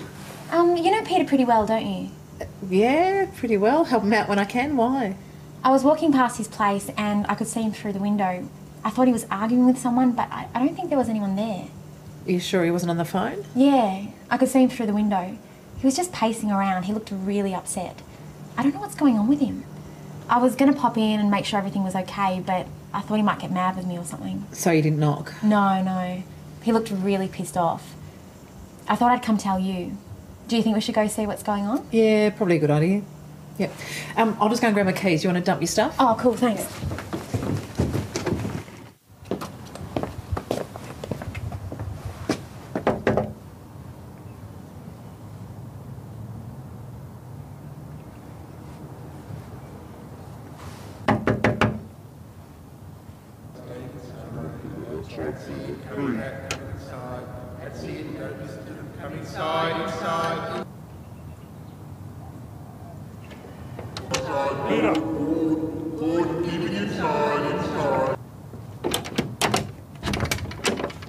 Hi, Peter.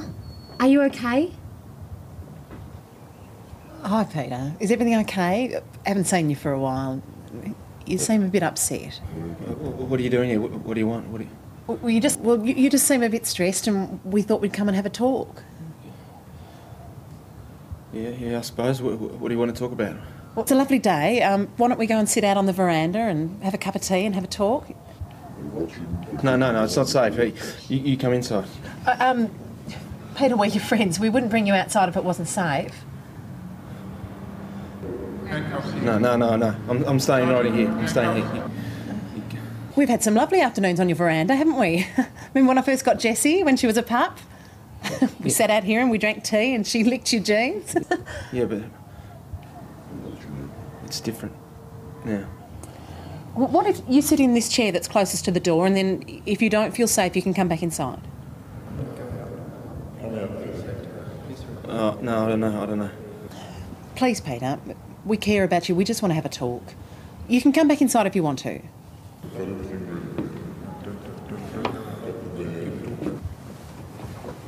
Yeah, look, okay, can we just leave the door open? Yep. Just... Okay, yeah. Yes.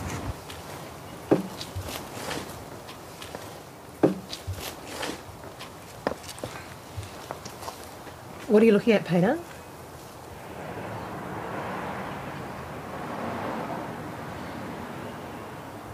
They're watching me. Who's watching you? I think it's cops. Because they're the only ones who've got keys to my house and they're putting thoughts in my head and they keep talking to me and talking and talking. I can hear them all the time, but... But what, Peter? But it could be them. Could be aliens. Aliens? I don't think so. Well, you don't know anything. Are you a cop? If you're a cop, you've got to tell me. You have to tell me. Yeah, I'm a cop. Get out now. Would you go? Do you have a warrant? Who sent you? Diana's joking. That's not funny. That's not funny. How would you feel about a cop's coming in your house without a warrant? I'm sorry, Peter. I'm unemployed. I thought you knew. Diana's sorry, Peter. So, are you a cop? Are you a cop? Because you have to tell me. You have to tell me if you are. You have to. Sarah, he's insane. We should go. These people go nuts and kill people, you know. I don't think that we should be scared of Peter. He's just scared and upset. You wouldn't hurt us, would you, Peter? No. I won't hurt you. I won't hurt you. I didn't mean to scare. Peter's acting really... Why do you keep saying my name? What are you doing here? Are you working for them? Because you have to tell me. You have to tell me. We're just trying to understand. Okay, can you tell us what's going on, Peter? I don't know. I don't know. Do you think you could come and sit down here next to me?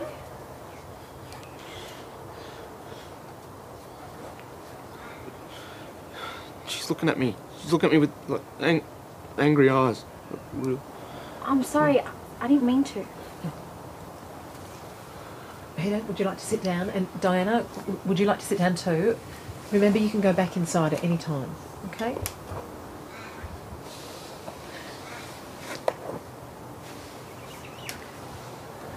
You seem really scared. Can you tell us what's going on?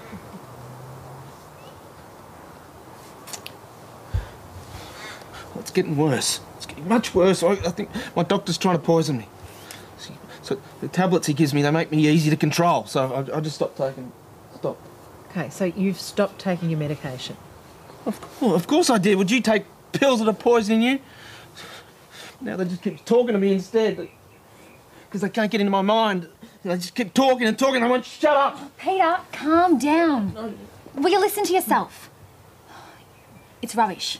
Think about it. There's no such thing as aliens, and the pills you were taking were making you better. And now you've stopped taking them, you're worse. God, be logical. No, you don't care. You don't care. You don't understand. You don't know. You don't hear them. I'm sorry, Peter. Yeah, you will be. You'll be sorry if they get you. And they get me. They'll get you too, because they hear everything. Do you think you could sit down again? You're really scared, aren't you? Of course I am. Come on, sit down.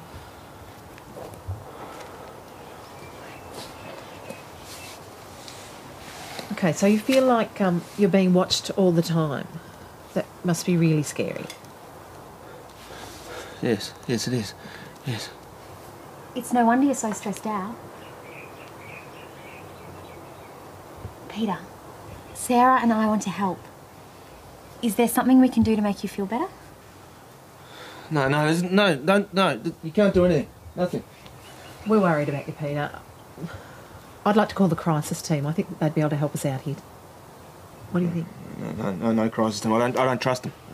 Why don't you trust the crisis team? They'll force me to take my medication again, and no, I'm not.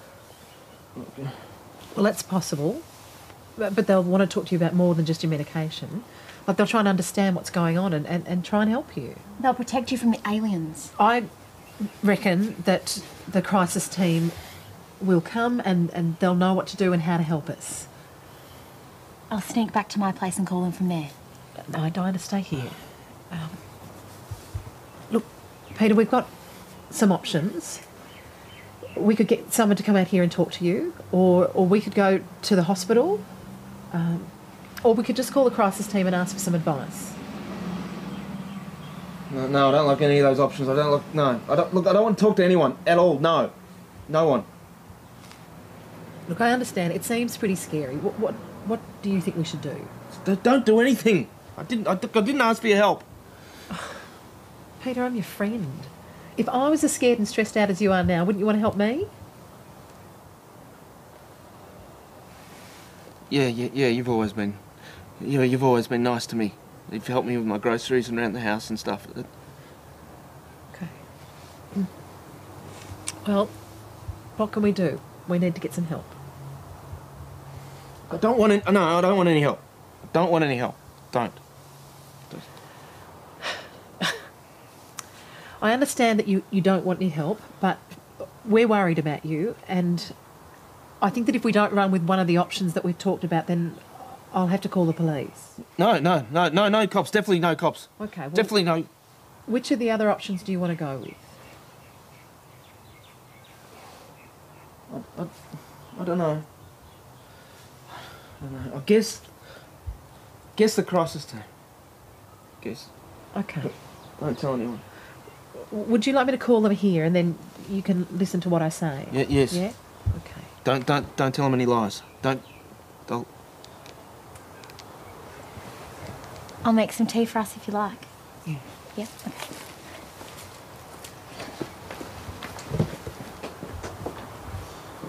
Hi, my name's Sarah Marsh.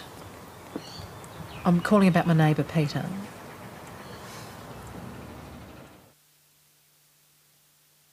Okay, so in the actual course, this is used as a basis for discussion. So you can see that of the two characters, one of them, Sarah, does a pretty good job of it, and the other, Diana, does a terrible job and does everything wrong. So what you have is a discussion. I won't go through it here, but you can see all the things are done. The big thing that Diana did well is she actually got help from Sarah, and but the helpful things, they got him to come outside to talk rather than inside. Neutral body language, not sighing or frowning. They got him talking. They sat him down, sat next to him. They showed concern and care, spoken simple sentences, clarified, reflected back, and gave closed options. They gave him multiple choice. The things that are bad, go inside when he's quite delusional. Negative body language like frowning at him and arguing with his delusions, denied they're aliens, joked, I'm a cop, stood over him. Says these people go nuts, critical about it, denied his reality and wanted to phone behind his back. So it's a discussion about good things and bad things you can do. Okay, well that's really the end. The other thing I just want to say is I have got a copy here of the mental health first aid manual for Chinese Australians. This one's in traditional orthography. So if anyone, I have to take this back with me. It's my wife's copy, but if anyone wants to look at it, I'll be here and you can come and have a look at it. Thank you.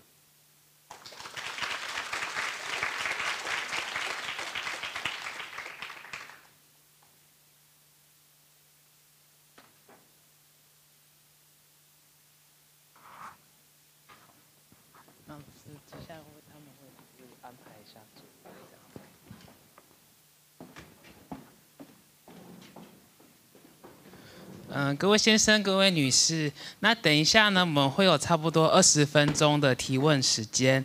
Ladies and gentlemen, now later we will have a 20-minute question and answer session. 等一下我们会欢迎 Lodge 教授、还有 John 明云教授以及张书生副教授到我们的台前。那我们现在正在安排座位，请大家稍后一下。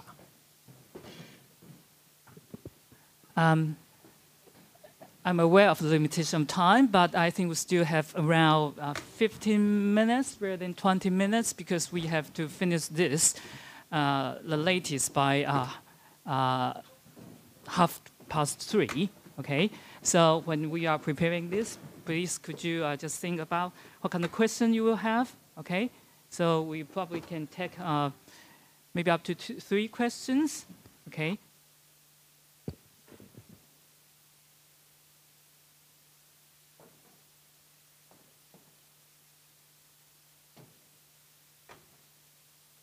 Okay, I think we are ready to take questions.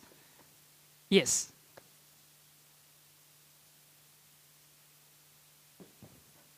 Thank you. Because now a lot of people take care of their family members, like a dementia person, like a caregiver, and they suffer a lot of burden and pressure. And they may not like acting like a video you just show us, but they have a lot of pain and burden. And also some family member may not cooperate or supporting them, and so they get very much emotionally hurt, or cannot be being understand why they are doing this or that.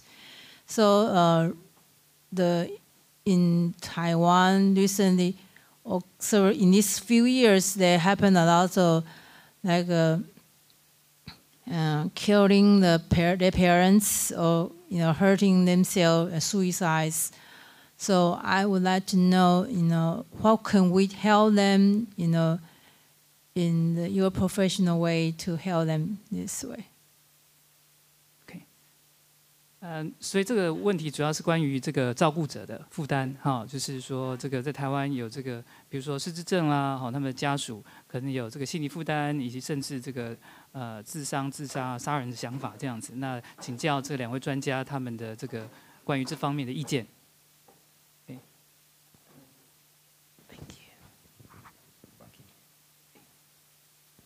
Can you hear? Yes, it works. Okay. Look, I don't think there's any simple answer to these things. Obviously, for somebody who's a carer, for somebody who has, a major illness like schizophrenia, it's a very stressful thing for the family as well to take on that caring role, and it's very difficult. The mental health first aid course was not primarily meant for carers. It was meant for that acute first aid situation, but what we found in Australia is that a lot of carers do it. And often they say, I wish I knew this a bit earlier on. And the information that's in the course, the strategies that it says that you can do to help a person are informed by people who are experienced carers. So the course doesn't teach what I think should do, because I don't know. It teaches what people who actually had that experience in doing it say you should do, that will help in most cases. And it's not going to help everybody in every case, but you say, well, on the balance of probabilities, this is more likely to be a better thing to do than other alternatives. So if people don't do mental health first aid training, there are other types of carer training, and I think that would be an excellent thing to do. But on the mental health first aid website, we put up all the guidelines that we develop, which are based on expert consensus. And we found a lot of people download them. Well, does it do anybody any good to download them and read them? Because it was meant to inform a course, not to be an intervention in its own right.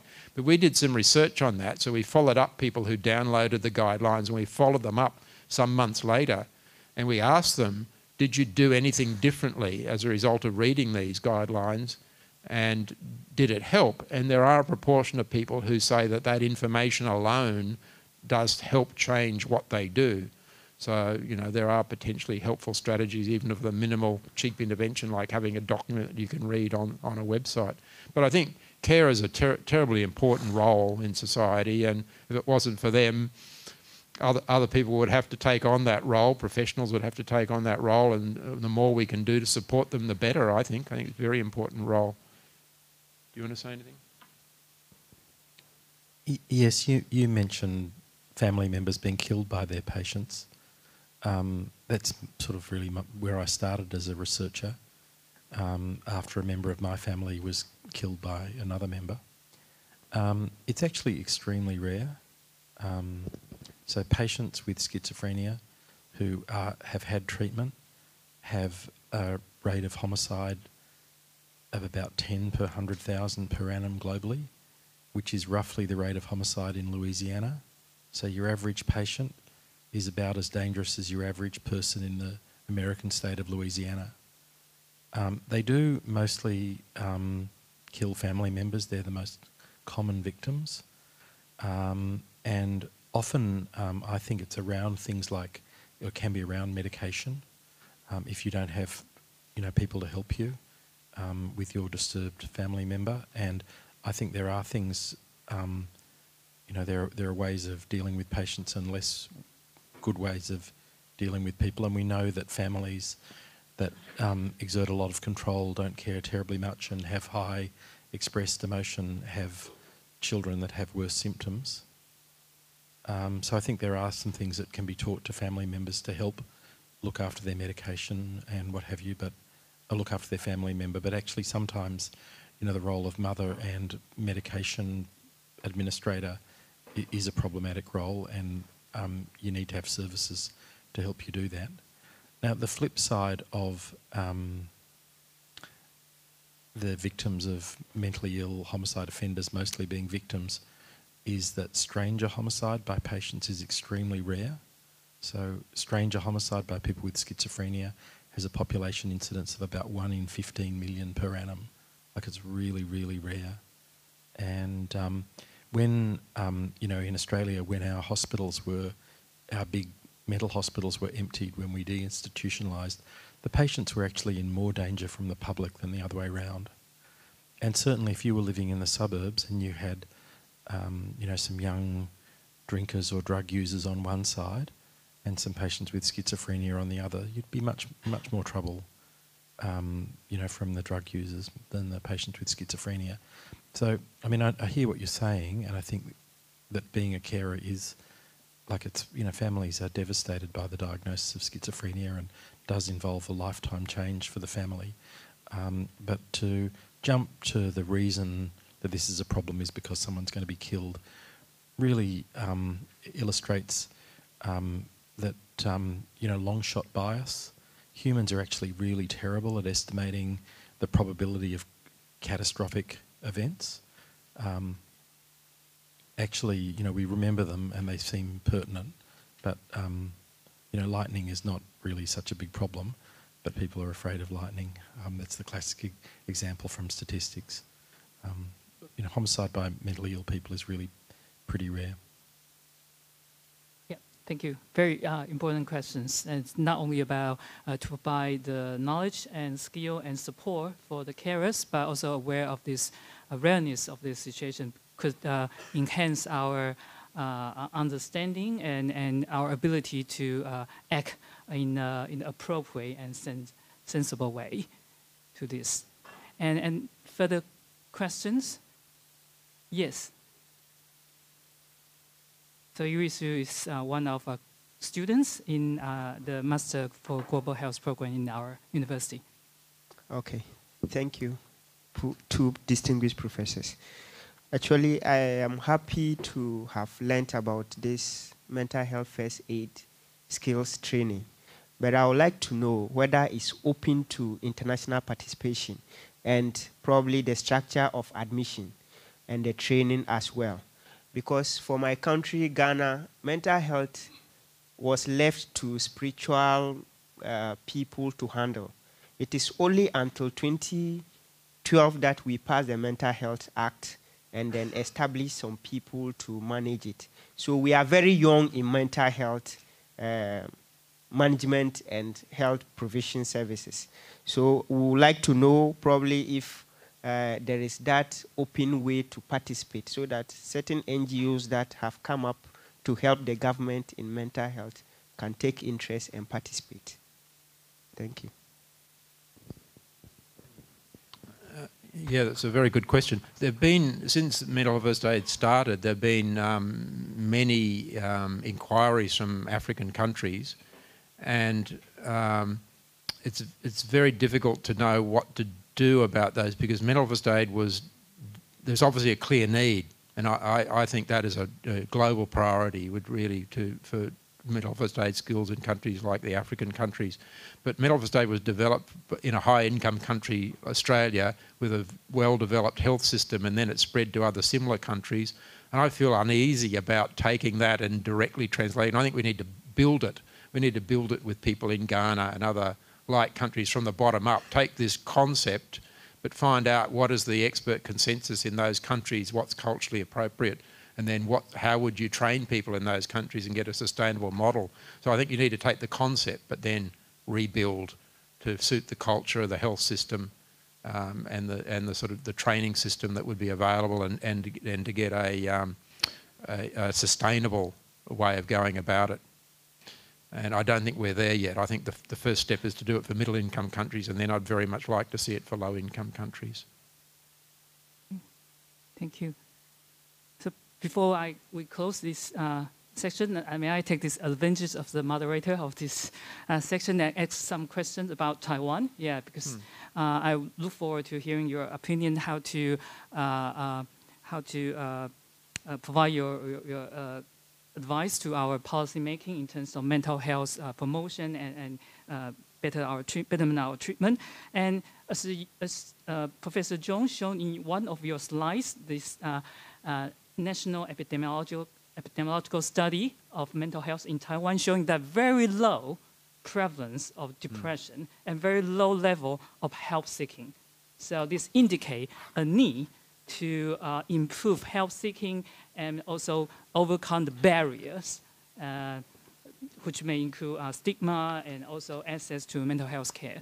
But could you provide, Professor John and Professor Large, provide your experience from Australia that over the years, could you provide any successful experiences in terms of mental health care or policy making to enhance the help seeking and also the services available in the communities, not only hospital-based, because in Taiwan, under national health insurance, it's easy access to mental health services in the hospital, but the level of health seeking in the community and the level of provision of services is quite limited. So could you provide any successful experiences from Australia which may inform our policy making?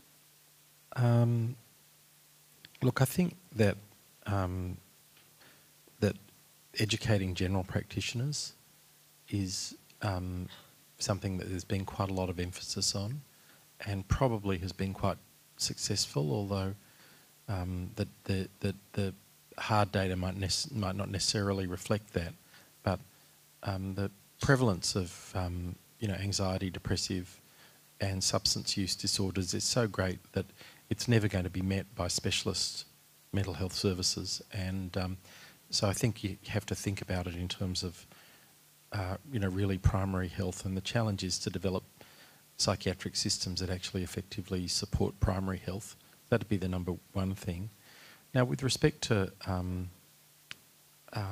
care seeking,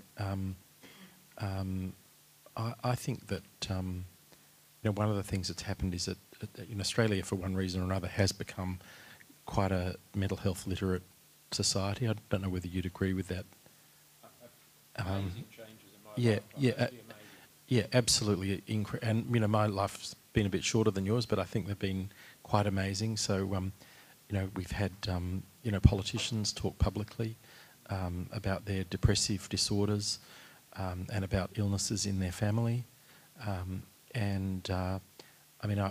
had an experience that I've never had before. Just last week, I saw a young man, quite intelligent young guy, in his, I think he's 23, 24, dropped out of uni a couple of years ago, been smoking quite a lot of marijuana, has been increasingly withdrawn, reported hearing voices, and when I asked him what he thought was wrong with him, he said, look, I think I've got schizophrenia. Now, patients with anorexia nervosa and obsessive compulsive disorder could often get that right throughout my whole career, particularly patients with OCD. They always seem to know they've got OCD. But this was the first time that had happened to me, and I think he got close to the right diagnosis right off the bat. and look, it actually makes treatment a whole lot clearer, a whole lot more simple. Makes hospital treatment less necessary if the patients have insight. So I think you know, mental health literacy is a very important topic. I think mental health first aid is actually it's a practice for people, but it's also a tool for literacy. But there are lots of other ways of literacy, increasing mental health literacy. I think we, you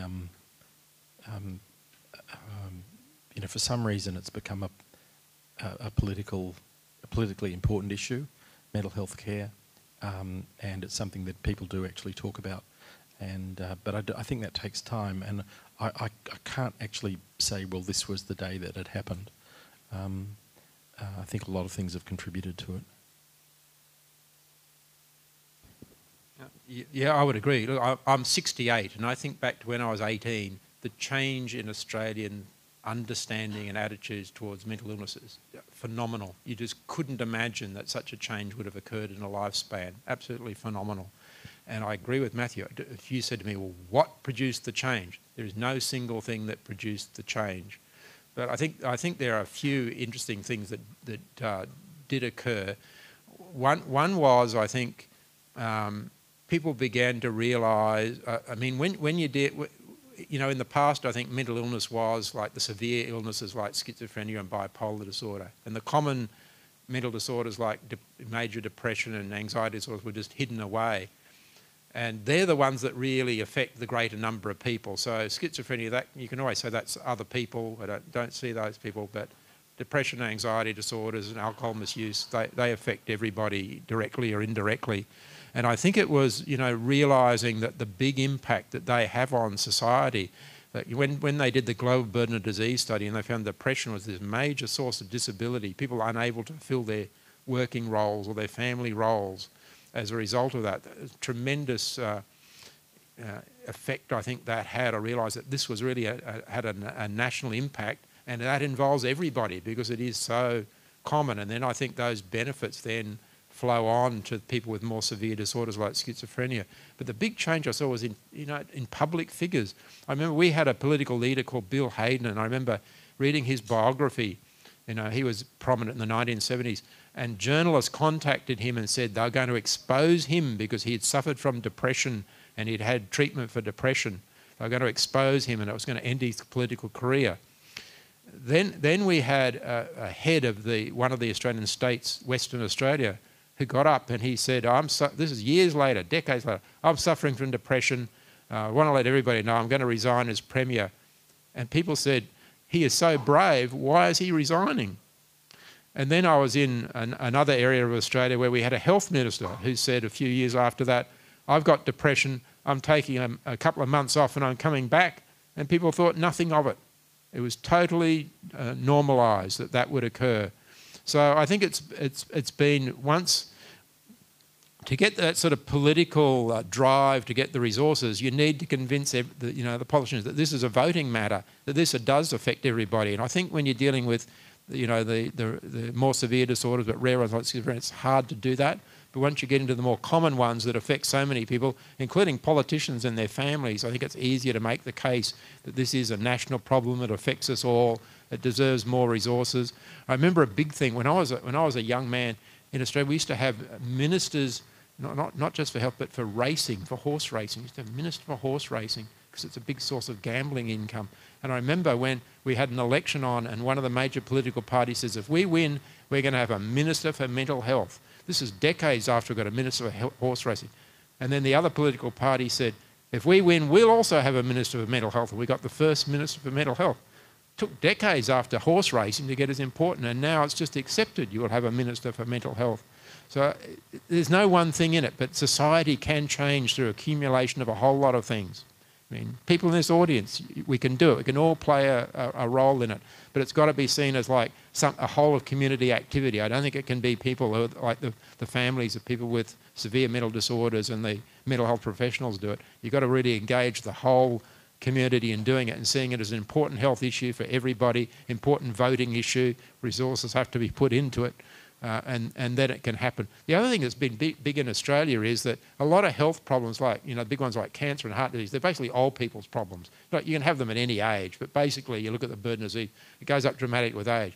When you look at mental disorders, they tend to affect people in the economic prime of life. It's sort of from, you get a peak at adolescence, young adulthood, and middle period of life. And if anything, when you get to my age, if anything, you're protected. It's great. And that is an important economic argument as well, that you can sell it on, because the effect on disability, you're looking at health problems not in terms of mortality, because heart disease and cancer are the big killers, but things like depression and anxiety are sort of the big disablers, and they're affecting people in this period of life when they're sort of in the workforce and they're young, and it can have these consequences throughout their life. It's a powerful argument, I think, for getting attention to the issue and getting political support for greater resources to go into the area. Thank you. That's very inspiring and very interesting experiences. In this country, we don't have Minister of Horse Racing, but we do have Department of Mental and Oral Health, which is a very, very interesting combination. You beat Australia on that one then. That's good. So hopefully in the near future, in this country, we will have Minister of Mental Health. That's definitely a very good target. And I hope that anyone in this room will be supporting that initiative. So I'm aware of time, so sorry I have to close this section because the next section will begin in 5 minutes. So thank you all for your participation, and thank you particularly for 2 distinguished speakers. 各位先生、女士，我们即将进行颁发感谢状的仪式。Ladies and gentlemen, now we are going to have a ceremony to present a token of our appreciation to Professor Large, Professor John, and Dr. Chen. 让我们欢迎卫生服务心理口腔健康师胜利中师长为我们颁发水晶奖杯。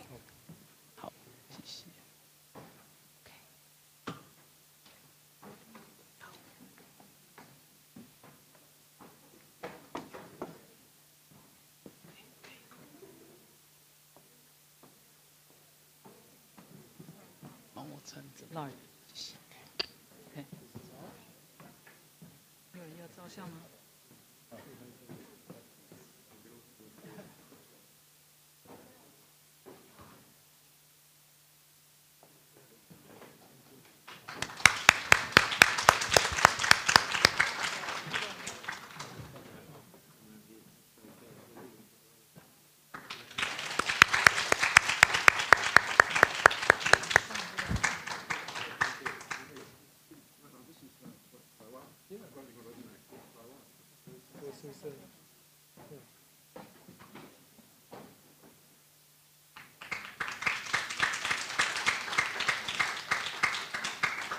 好，那我们现在要进行活动的合影，有请我们的蜡菊教授，还有 John 明运教授、张淑珍副教授、胜利中师长，还有我们新口司的伙伴们，就是一起到台前合影留念。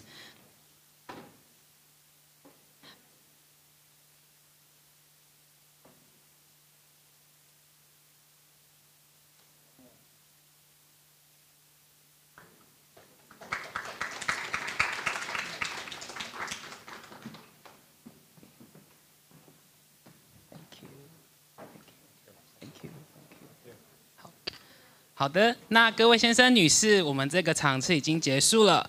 那场外备有茶点，下个场次将于4分钟后4分钟后开始，请各位别忘了您身边的随身贵重物品。Ladies and gentlemen, now we will take a 4-minute short break. Refreshments are available outside of the conference room. Okay, thank you.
I place it on the like this? Yeah, okay.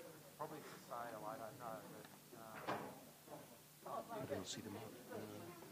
Where it is? Maybe you can close it. Oh, it's there. Okay. Move it fast. It's okay? Yeah, I think so. Maybe you can just open it to see if everything is doing okay. And we have Yes, I know this. this and This is good. Okay, okay, thank you. Yeah.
Dr.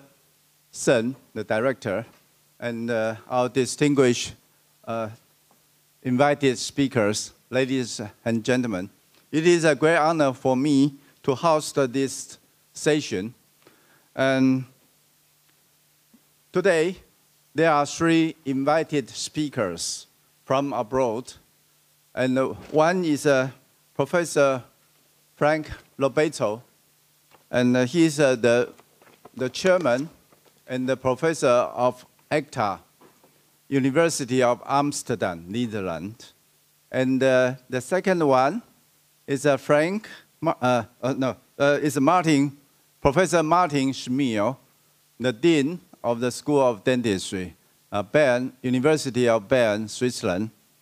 And the third one will be the President, Professor Tatsuri Nishihara Sensei. And so, because the time is very limited, so let's begin our session. Let's welcome the first speaker, Frank, please.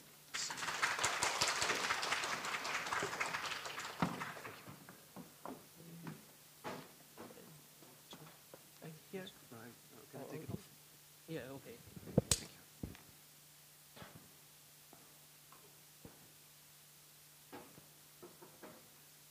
So, welcome everybody. First of all, I'd like to thank Professor Allen for inviting me for this forum. It's the first time that I'm in Taiwan, Taipei, and so far I've had a great time.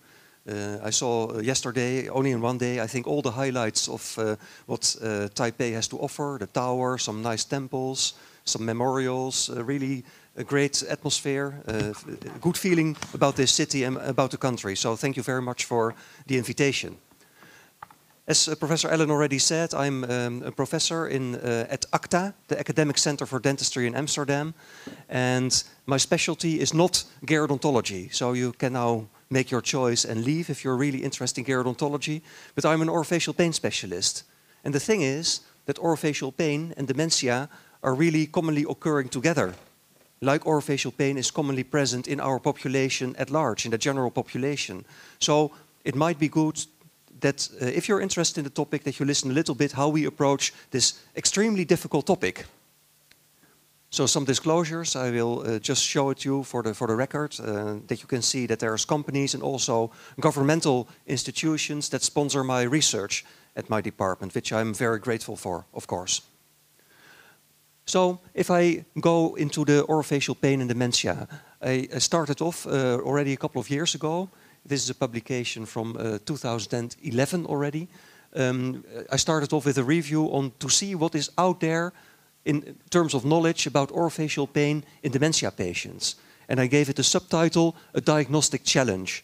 And I will show you later why this is a diagnostic challenge. We also published, based on this paper, plus an expansion, a paper in this book, which is published by the International Association for the Study of Pain, worldwide the biggest association, all kinds of chapters of various pain problems, including a chapter on orofacial pain.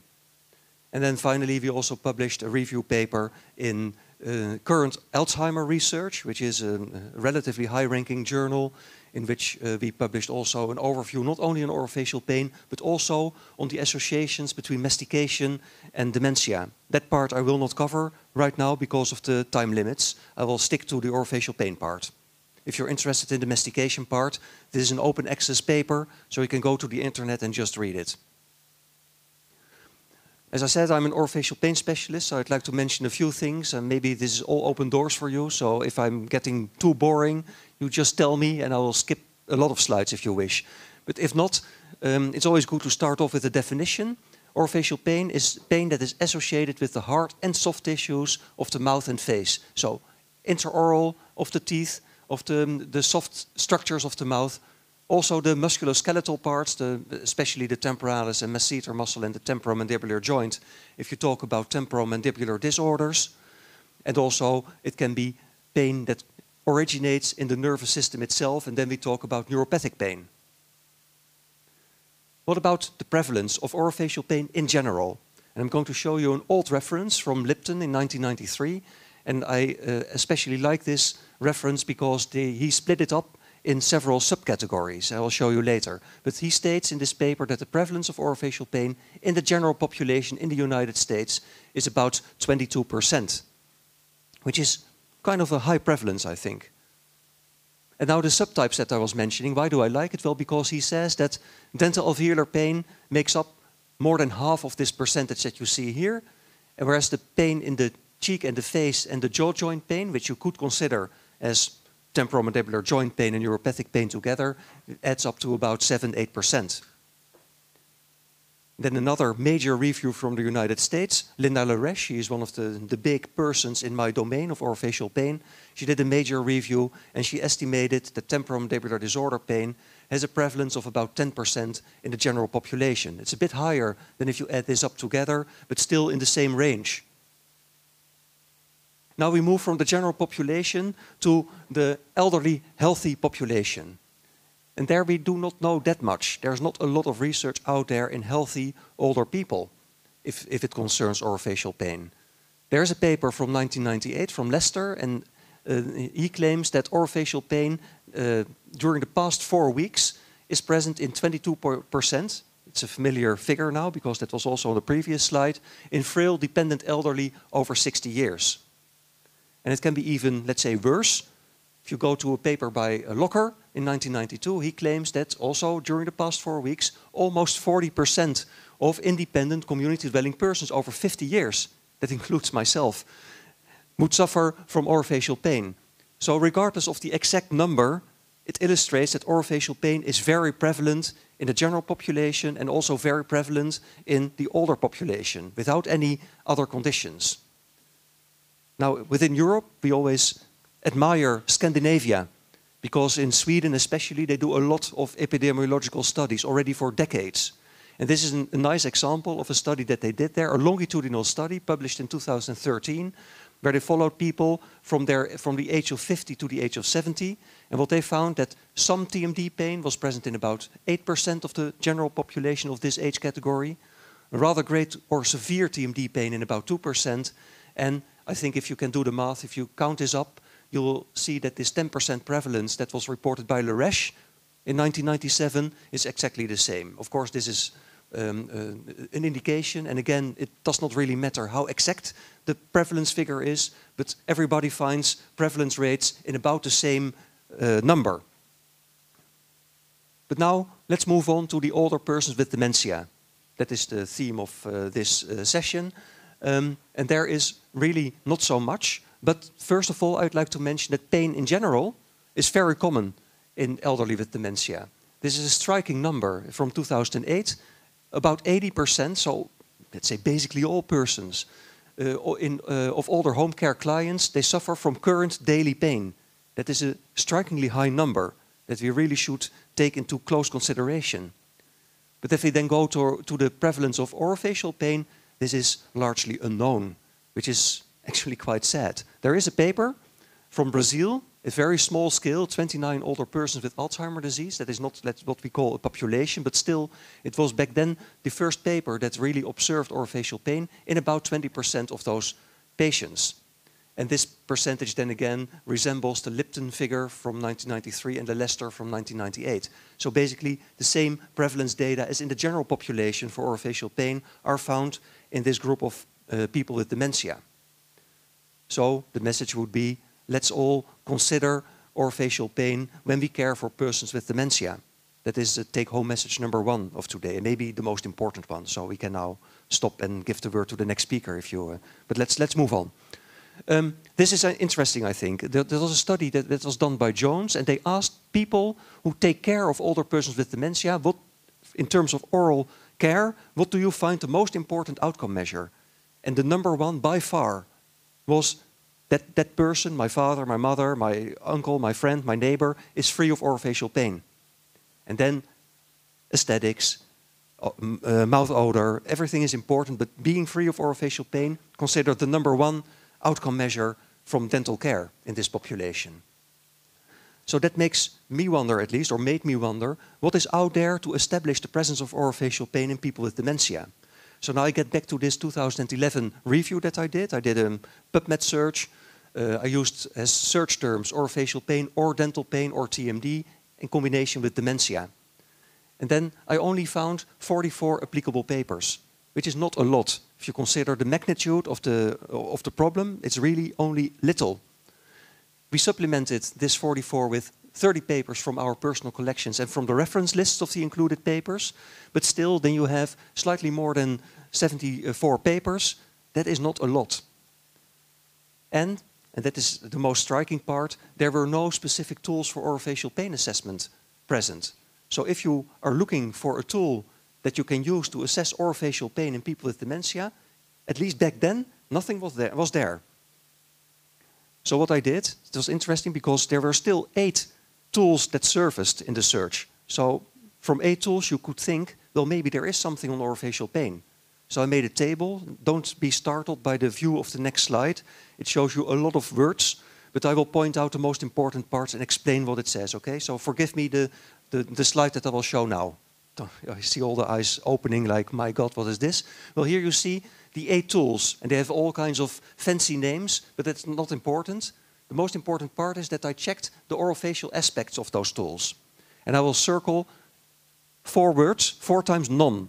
So even though they surfaced in my search, there was nothing at all that was remotely linked to orofacial at all in those tools. I don't know why they surfaced. Maybe there was somewhere hidden in the text the word orofacial or something else that resembles, that is attached to dentistry, but there was nothing in the tools. 3 of the tools had something that had to do with clenching. And we all know that if you have a lot of pain that you clench your teeth. So that is an observation that is commonly mentioned in 3 out of those 8 tools. Unclenched jaw, tooth clenching, maybe clenched. So those words are also found, but there's nothing specific for orofacial pain. There's 1 tool left now, and you can see that here the OHAT has no circle yet, because there is dental pain. It was specifically developed for dental pain assessment in people with dementia. So why do I then say that there was no tool available back then? Well, basically because if you look at the right side column, the remarks, it says there was a good reliability. So if you do a test, retest, you find 2 times the same thing. But if you go for the validity of the tool, there is nothing left.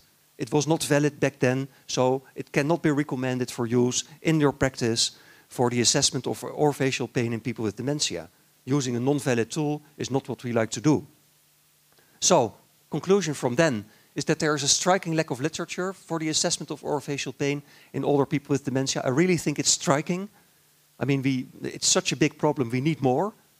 And also that based on that, there's no specific tool that can be recommended for use in clinics. So in that same paper, I made a few suggestions for if people are willing to develop a tool. You could use things like that the patient holds or rubs the orofacial area. If you have pain here, you will rub it or you will hold it. So that could be an observation. It could be that patients limit the mandibular movement, so the mouth opening might be limited, especially when the pain is from a TMD type of origin. The patient can also modify the behavior, like eating, but then you have to know the person who you're observing a bit longer. If eating behavior is changing, that might be an indication that there is pain. Doesn't say that there is pain, but it might be an indication. And then also that the patient could be uncooperative or resistant to oral care. You want to brush their teeth, but you know, they do not want to do that and they push you away. So a final requirement, of course, is that it should be easy to use in the practice. If you make a list of 20 pages, nobody will use it. It should be a simple tool. So we proceeded after that by, I hired a PhD student, Susanne Delwell, and she developed a tool that we call the orofacial pain scale for non-verbal individuals. So that was the tool that was based on a European initiative in which we implemented our own ideas about orofacial pain specifically. This is the tool. It's it's 1 page, so it's still a lot. We have now, I will tell you later, we have reduced it considerably for the next generation of this form, but you can see that we observe our clients, our patients that might have orofacial pain for 4 types of behaviors. We look at facial activities, we look at body movements like guarding or restlessness, We look for vocalizations, which you can hear, of course, when they can groan, they can scream or shout. And there's 3 specific dental observations, like restricting the jaw movement that I mentioned before, refusing prosthetics, and also drooling was selected as a potential indicator of orofacial pain. And then we observe all those, let's say, potential indicators of orofacial pain during rest, during drinking of cold or hot water, during chewing, and during oral care moments. I just give you an example of an observation during rest, and you can see that there's then 2 observations that will not be applicable, that you cannot score. And usually you can score, yes, it's there, I can see the behavior, you can check the box. You can say, no, it's not there, you can check the box. But also there is this not applicable situation, and that is the case for resisting care. I mean, you cannot resist care if you're at rest, because then nobody is taking care of you, you're at rest. And also the restriction of jaw movement, which is usually the case when somebody is opening the mouth to take a bite of the food. And that is also not a resting situation, then you're taking food. So what about the psychometric properties of this tool? I mean, I was not so kind about the OHA tool. So is this then a better tool? Is it reliable? Is it valid? So that's why we set off to recruit a quite considerable amount of people with MCI, so minimum cognitive impairment, and also with dementia, to test the psychometric properties. We went to 2 outpatient memory clinics in Amsterdam and to 10 nursing homes where people with dementia are living in the Netherlands, at least some of them. So mild cognitive impairment, we had 45, and dementia, 303 individuals with dementia. And if you work with people with dementia, you know this is a very challenging type of research. So I think that this is actually quite a big population that we studied. So the total is 348. And of those, about 180 had a minimum mental state examination score over 14. This is a test on which you can score 30 points. And the test indicates how your cognition is. So it's commonly used in the assessment of people with a potential dementia. And we decided that they should have a score over 14 to present a reliable pain self-report. This has been studied in other research. So if you have a lower score than 14, your self-report is no longer considered to be reliable. You just say something. So this is the paper in which we published the protocol details. It's an extensive protocol that is not only covering dentistry, but also elderly care. The first author is an elderly care physician. The second is my dental PhD student. And the third is a PhD student in neuropsychology. So basically we cover everything, the whole body, the dental part, and also the mind. But now back to the questionnaire, how are the psychometric properties? Well, first of all, we set off to do an item reduction. That is usually how you go along with validating a tool. And then you can see that if you have more than 15% of the scores missing, you take that item out. But that was not necessary. We did not have that. But we did have quite a bit of times, 15 times in total, that we had to take items off because they had less than 1% or more than 40% of scores. And that means that the item has a very poor discriminative power. It does not add anything. It's either too uncommon or it is too common.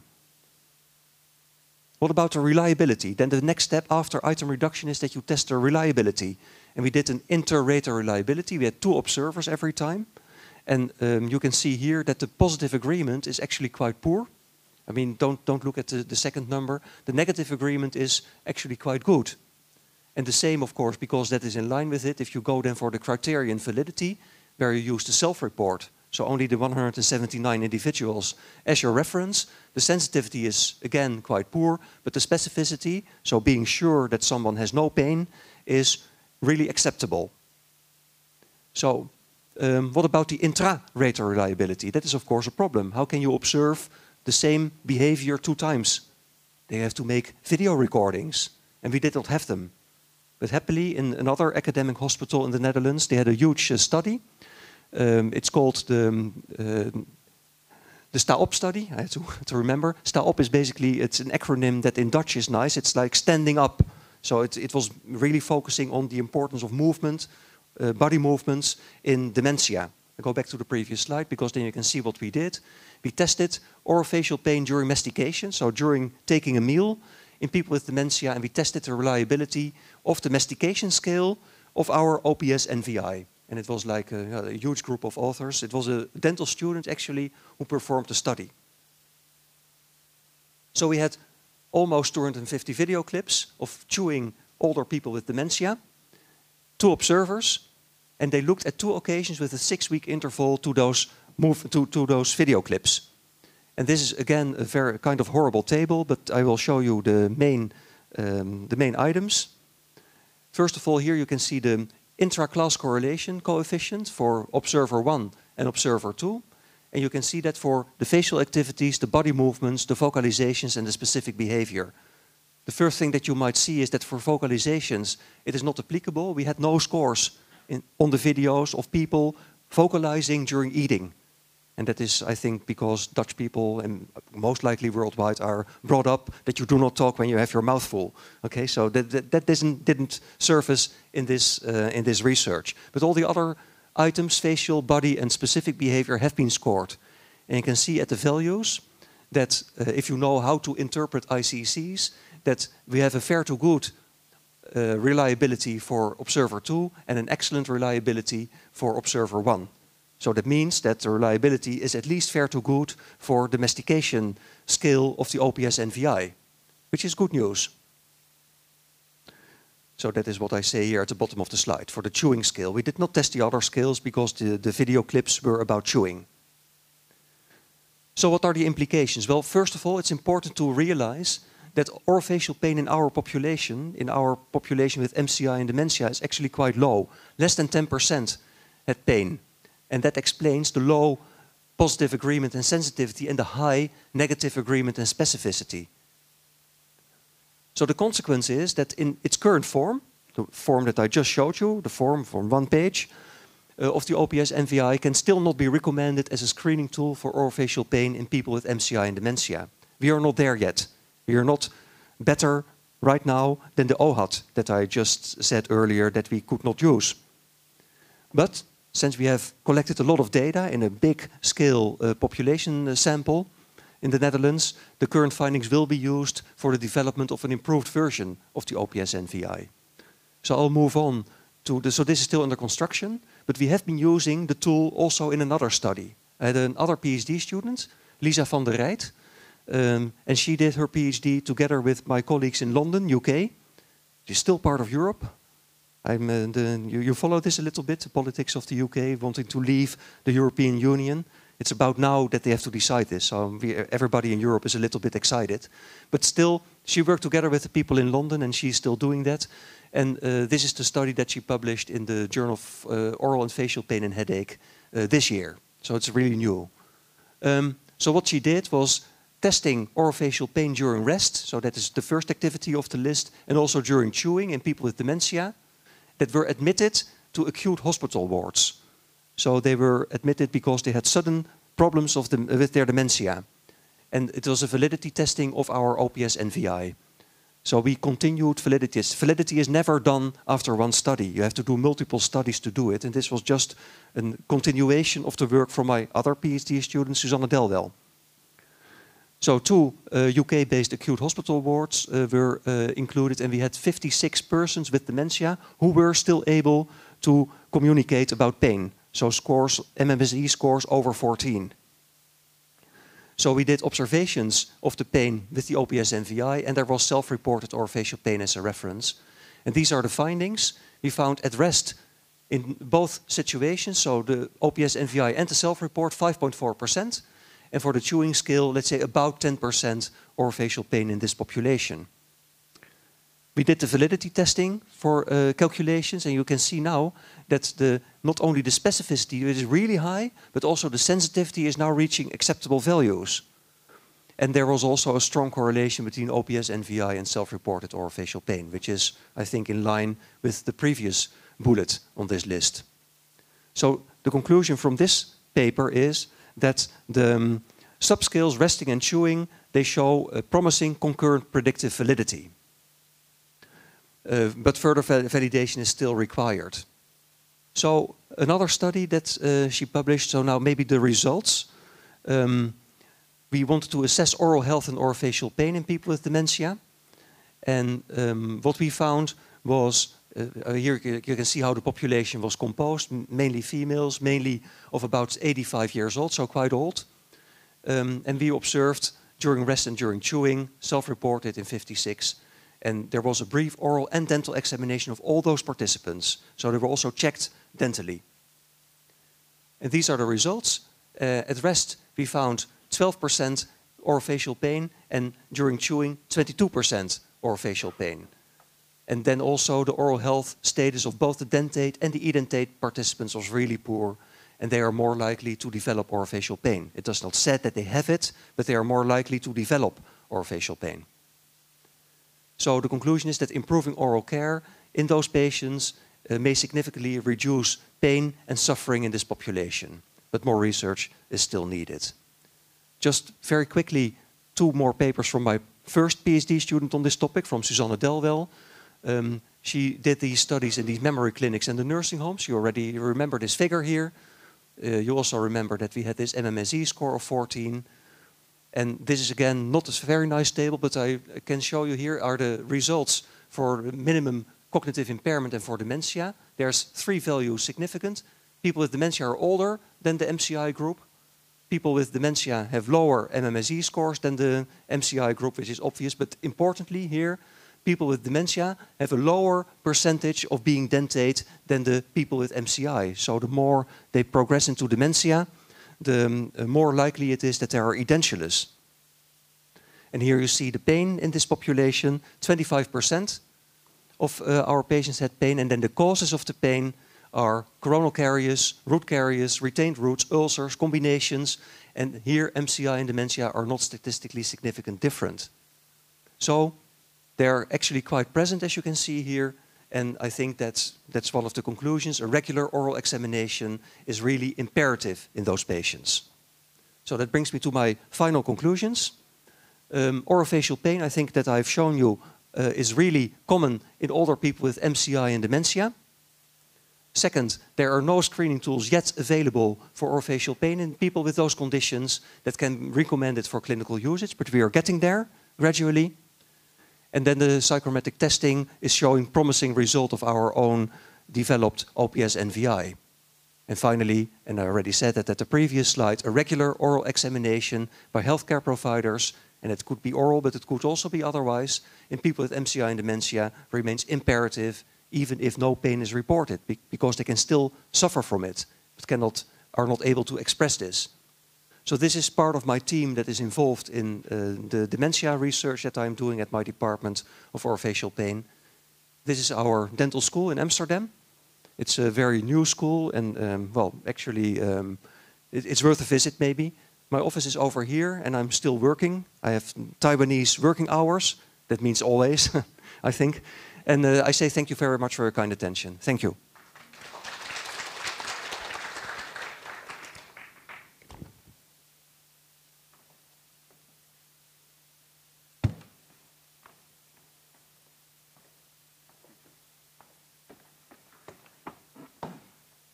Okay, thank you, Frank.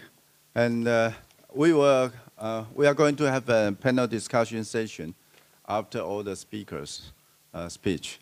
So, next speakers, may I introduce you the next speaker, Professor Martin Schmiel, the Dean and the Professor of School of Dentistry, University of Bern, Switzerland. And he is also the president of IADR, Gerodontology Research Group. Martin, please. Thank you, Alan. Thank you. So thank you all very much for coming here on a Sunday afternoon and talk about these exciting topics. It's okay? Good. So let's start. So I'm going to talk about oral healthcare challenges in neurocognitive diseases and why is it important? Why was it selected as a topic that Frank and I were talking about? He's about dementia and I will focus on stroke. because if you look at the World Report on Health and Aging, you'll see that the cardiovascular disease and conditions that involve neurocognitive impairment are among the most frequent diseases worldwide. So just to look a little bit about the epidemiology, stroke occurs mostly in older and middle-aged adults. The WHO estimates that in 2005 about 6 million deaths worldwide, equivalent to about 10%. 1 in 4 men and 1 in 5 women will have a stroke if they live to 85 years, so it's very common. And it actually comprises the major cause of complex adult disability. If you look at stroke survivors, so 15 to 30% die from an acute stroke, but a lot of people who experience a stroke will survive the stroke, and then most likely will experience a lifelong disability. If you have a hemorrhagic stroke, it's less common with only 20% survival rate. And I'll show you in a picture in a moment why this is. And then you have embolism is the most common death within 2 to 4 weeks. And then pneumonia is the most common cause of death later on. And I will also talk about this during this talk. If you look at worldwide epidemiology, there's differing trends. Trends about high-income countries and low to middle-income countries. And we see over this in this review from Fine in 2009, I checked it yesterday, it was cited about 3,000 times now, yeah. That you have a decreasing incidence in high-income countries. For example, here from about 42% decline. And in low to middle-income countries, an increase by 100%. If you look at Taiwan, I looked at the figures here for Taiwan. So Taiwan's population is aging rapidly. It's a rapid aging society. Where you have now life expectancy at birth around 80 years. And the most common health problems here among older peoples are the same as we've seen in the World Health Report, is chronic diseases just as cardiovascular disease, stroke, or diabetes. And here you also see that the mortality rate dropped between the last 2001-2012 from 57 to 30. So you also, the incidence is decreasing actually. And also in Taiwan, stroke is the 3rd leading cause of death and the major cause of adult disability. So I was talking a little bit about epidemiology, and I want now to talk about more orofacial impairment implications of a stroke. So we usually summarize or we imagine these stroke survivors here with this hemiparesis of the face. And it is defined as a syndrome of rapidly developing clinical signs of focal or global disturbances of cerebral function, the symptoms lasting 24 hours or longer, leading to death with no apparent other cause than of vascular origin. And you see that the incidence and prevalence of stroke increases exponentially with age. There are 3 major forms of a stroke, and then you understand very quickly a lot about it. So you have ischemic strokes, where you have an embolism of a blood vessel, and most of the time it's the ACM, the middle cerebral artery on the right-hand side. That's actually blocked, and then you have areas of ischemia, which actually then will cause disruption. Or you have the hemorrhagic stroke, which is much more severe because it doesn't respect any anatomical boundaries. So you see how this bleeding in the brain tissue actually affects. And then you have this hemorrhagic transformation where actually first you have an ischemic stroke, and then secondly, you might develop a hemorrhagic stroke. If you look at these representation areas from Penfield, also what we see from these masticatory cortex mapping, we see that the orofacial region is predominantly affected by strokes. You have sensory deficits, motor impairment, atrophy, cognitive deficits, and psychosocial impairment in the general body. And it's not since a very long time that actually dentists started developing an interest in these stroke patients. What's also of interest, if you look at for example, the upper limbs or the extremities, because you have this this contralateral representation of the sensory and motoric functions, you have usually a unilateral impairment after a stroke. In the orofacial region, it is most likely to be quite different, because you often have, because of the cranial nerves, have partially a bilateral innervation. So what are possible implications? Of course, dysphagia. As we know, there's a lot of research, also from general doctors interested in that. We have control of the masticatory muscles that might be impaired, intraoral sensitivity, masticatory function, facial nerve dysfunction, and then also oral health-related quality of life. These are general and functional impairment, but we also have to focus on biofilm-related diseases, because a stroke will also have an effect on oral hygiene and subsequently on caries, gingivitis, and so on, mucosal lesions.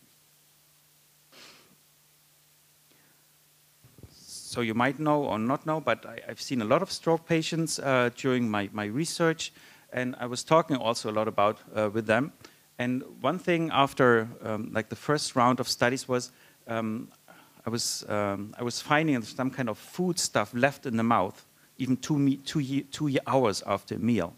And then they told me that they have difficulties with food comminution, then hoarding of food here, drooling from the corner of the mouth, also reduced taste sensation and also sensation, something that hasn't been reported before, and I didn't even think about it. So this is after the first round of studies we've done, then I started developing interest into intraoral sensitivity, because I think this explains a lot of the dysfunction we see. So how do you measure sensitivity? You have these von Frey filaments, where you actually can measure the sensation to touch. And we looked at these regions here. And then a second thing we looked at was the 2-point discrimination tests intraorally to evaluate also the perception of taste, of form.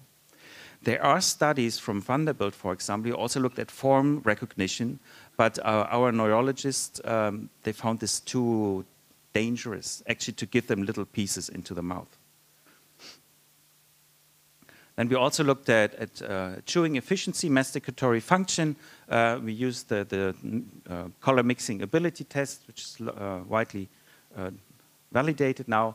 And we also looked at different parameters like bite force and associated parameters like age, gender, days after the stroke, then maximum restraining lip force, like how strong the lips are, bite force. And then we asked the patients about food hoarding, how often do they actually lose the food in their mouth without recognizing that's in there, and also about dry mouth sensation. So we looked at quite some patients. So we had 27 in a stroke group and 27 in a control group that were similar in the occluding units, with and without dentures. Similar bite force, because actually stroke doesn't really affect the bite force because of this bilateral innervation. And the maximum lip force, then that was different. So first of all, something that affects oral function is xerostomia, hyposalivation. And a lot of stroke patients will receive medications that reduce the saliva drastically. And we've seen xerostomia in 16 of 27 stroke patients. And food hoarding, where they actually lose this food in the corner of their mouth because they don't feel it, is really, really frequently. Yeah, 25 out of 27. in the control group, nevertheless 3. Then also if you look at chewing efficiency, the stroke group was significantly worse off than the control group, like high VOH is bad chewing. Although same number of occluding units, same force. So something else is going on. Yeah. So we had this xerostomia, and the linear regression model actually could explain this low chewing efficiency mainly due to the stroke, and then also occluding units, bite force, but no other factors. If you look at the intraoral sensitivity, we exactly saw what I thought we would see. So we had highly significant difference between affected and non-affected side, lateral and ipsilateral to the stroke, and also difference between control group and stroke group. And then we also saw that if you pool all them together, then actually the statistical model even could correlate the chewing efficiency with the intraoral sensitivity. So I think this intraoral sensitivity is basically the main explication of this impaired intraoral oral function of these patients. Besides, we know from studies from Japan, the tongue force, for example, and also then if you go back, the complex of the pharynx and esophageal innervation. If you look at the oral health context of stroke, these plaque-related, biofilm-related diseases, we need to acknowledge that toothbrushing is very tricky for someone who is actually after a stroke in an acute care situation, and then maybe even his guiding hand, his main hand, is permanently impaired and also has different priorities from brushing teeth. So we have, is it possible toothbrushing? Can you visit easily a dentist or a dental hygienist? You cannot. Yeah? And you have this intraoral sensitivity where you actually don't feel what's going on in your mouth. Then you have cognitive challenges like hemi-neglect, where you actually don't recognize one part of your body. You have the impairment of the control, which actually also reduces the oral clearance. You have dysphagia that contributes itself to a change of the oral environment. And you have this accumulation of dental biofilm. And then, of course, you have higher rates of caries and periodontal disease. And actually, for Coleman McGrath, the group from Hong Kong, they did a lot of research on that. Yeah. So it's quite a complex thing, oral health. You have this cognitive challenge. You have priorities of the patients. You have precedent oral health, because we know still the best explicator for developing caries is having had a caries before. So someone with a bad oral hygiene, oral health will develop even worse outcome. You have the environment, for example, the caring staff, your support, and also motor abilities and sensory capacities. And this is only some examples. If I think more about it, the more points there will be. Yeah. And we need, if you talk about oral health context, we also need to understand the biofilm tooth complex. I'm not an expert in this, so I got this slide from Professor Meyer-Lückel, who's actually a cariologist and who does a lot of research, developed this ecological model of caries, where actually the tooth biofilm is regarded as a complex. You cannot take out the microorganism out of the mouth. It's not possible, but it's more like developing caries. It's like an ecological disaster in the mouth, so to say, and we can treat or prevent it for different reasons with different measures. For example, the main thing is sugar. If you introduce sugar, this will develop, change the ecosystem in the mouth in a way that it becomes pathological. And this is actually a picture from this care home where I go every week, where food is delivered, and this is only sugar, sugar, sugar, sugar. Yeah? So we need to understand this. If you look at dysphagia, what is dysphagia?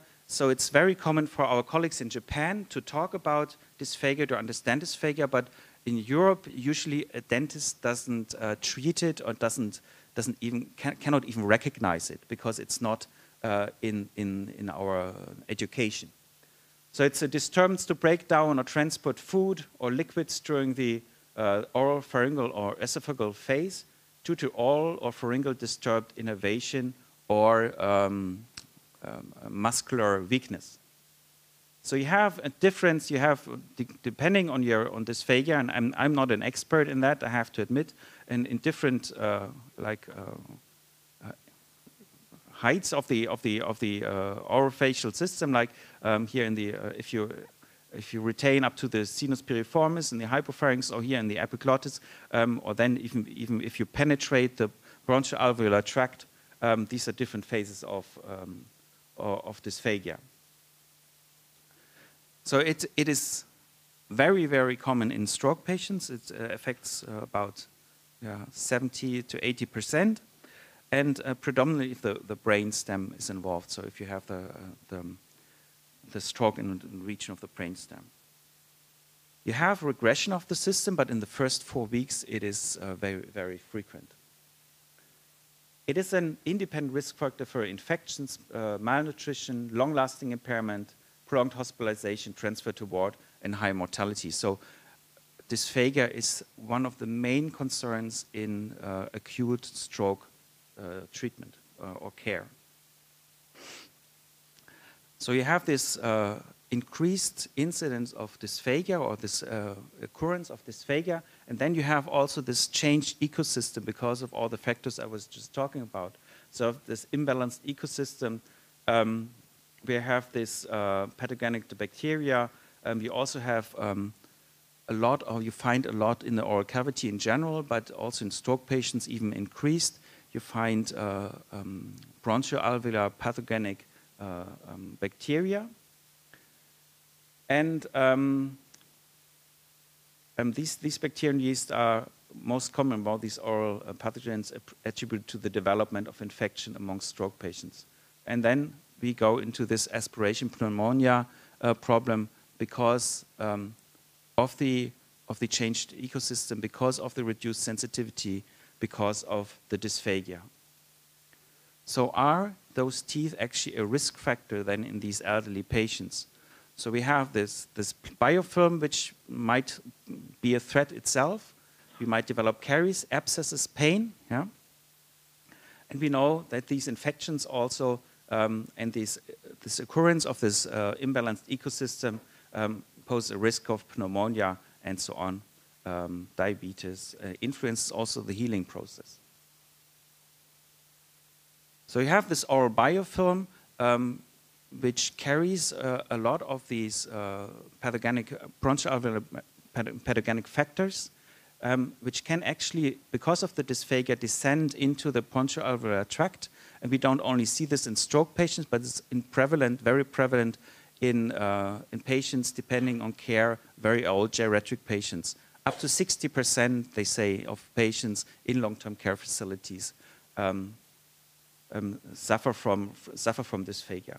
And then you develop this pneumonia, or you may develop this pneumonia as a continuous inflammation. This is how a lung like this would look like after death to pneumonia. And what we know here from very early, I think this was the first report, that we actually, with oral hygiene measures, we can reduce the incidence of aspiration pneumonia. Here, in these 366 patients, they did a randomized controlled trial. One did their normal oral hygiene measures, and the other one was cleaned with iodine the mouth every day. And after, I think, a follow-up of 2 years, they saw a significant different incidence in pneumonia. Yeah. Here, this systematic review shows that 1 in death are preventable because of oral hygiene measures in a general population. Yeah. what can we do as a dentist? There's not a lot of research. So I told you, Common McGrath, the group from Hong Kong, they did quite some studies on that. For example, here where they used, instead of usual toothpaste, they used 1% chlorhexidine solution together with a sonic toothbrush, and found a very significant reduction in these in yeast and also in Staphylococcus aureus. But it's one of the few studies who focus actually on stroke patients. And regarding I think the importance of oral health care in these acute wards and also in chronic stroke patients, I think there's also a lot more to do. If you look at oral health related quality of life, you can measure this, or it's most commonly measured with this oral health impact profile, which you probably all know. Probably all know. So you have different domains like functional limitation, physical pain, psychological discomfort, physical disability, and so on, with different questions which you ask with this Likert scale.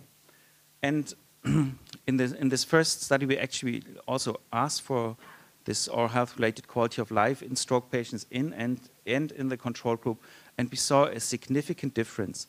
And the regression model in our study, they came up that the impaired masticatory function was the main explicator for this reduced quality of life. Again, here from Hong Kong, they focused with Otto Lahm. They focused on a different study on a different topic that was more the implementation of oral hygiene measures. So they did a very comprehensive controlled trial, 3-arm RCT, where they had only oral hygiene instructions only, then with 0.2 chlorhexidine mouth rinse, and then assisted brushing as well. And they used here this SF12, the OHIP 14, and the oral health transcription scale, I think. And here, they saw that the lack of regular daily brushing habit was significantly associated with 6 out of 8 items, with a reduction of 6 out of 8 items, and that they actually could improve oral health-related quality of life by the implementation of this assisted brushing. So here they conclude that oral health-related quality of life in those stroke patients may be influenced by the lack of regular daily brushing habit during hospitalization. So the early re-establishment of an oral hygiene protocol is a priority in stroke rehabilitation wards in order to improve the clinical oral health. So I think those two things are important. Establishing a protocol to reduce these plaque-associated diseases, but at the same time also try to rehabilitate oral function, because I think these are the most important things in these stroke patients. What are barriers?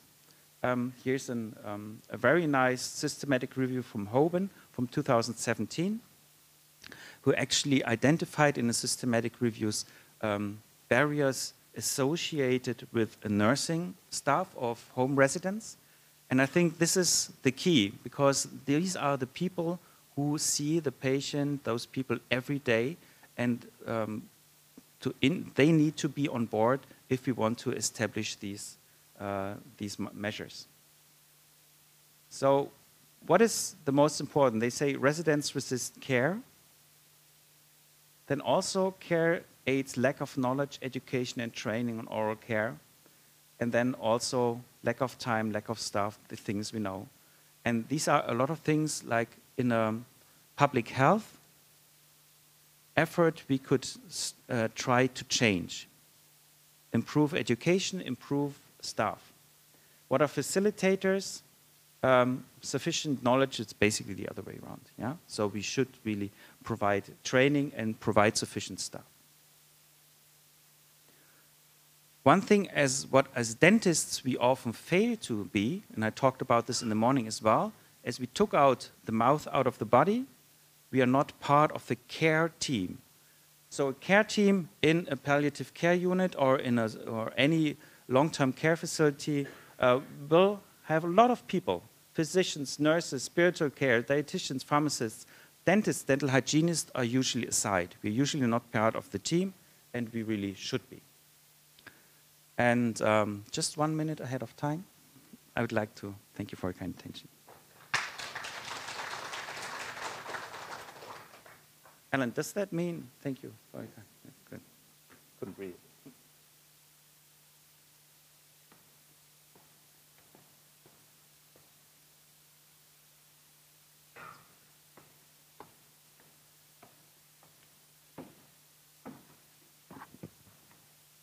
Okay. Thank you, Martin. Stroke is really a serious problem in the elderly. And okay, thank you. So next speaker will be the president, Professor Tatsuji Nishihara Sensei from Kyushu Dental University. Please.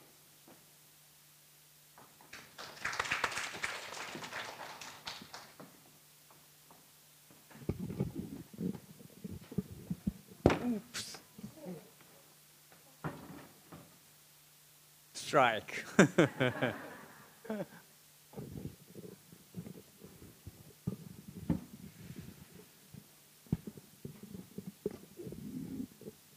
Yes. Tonight we had a rugby fight between South Africa and Japan. I on TV this tonight. I hope our team, Japan, will win. Okay. Anyway, today I took. It's a great honor and pleasure to have an opportunity to talk about this project this afternoon. Mr. Moderator, Professor Allen, thank you very much. Anyway, I'll talk about community-based research responding to a highly aging society.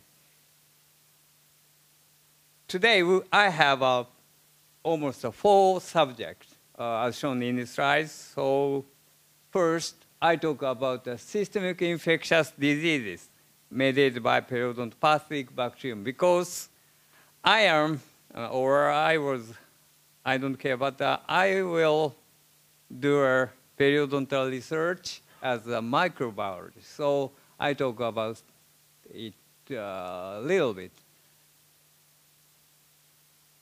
Periodontopathic bacterium inducer has several kinds of virulence factors as exotoxin, leukotoxin, and CDT, side lethal distinct toxins. As also have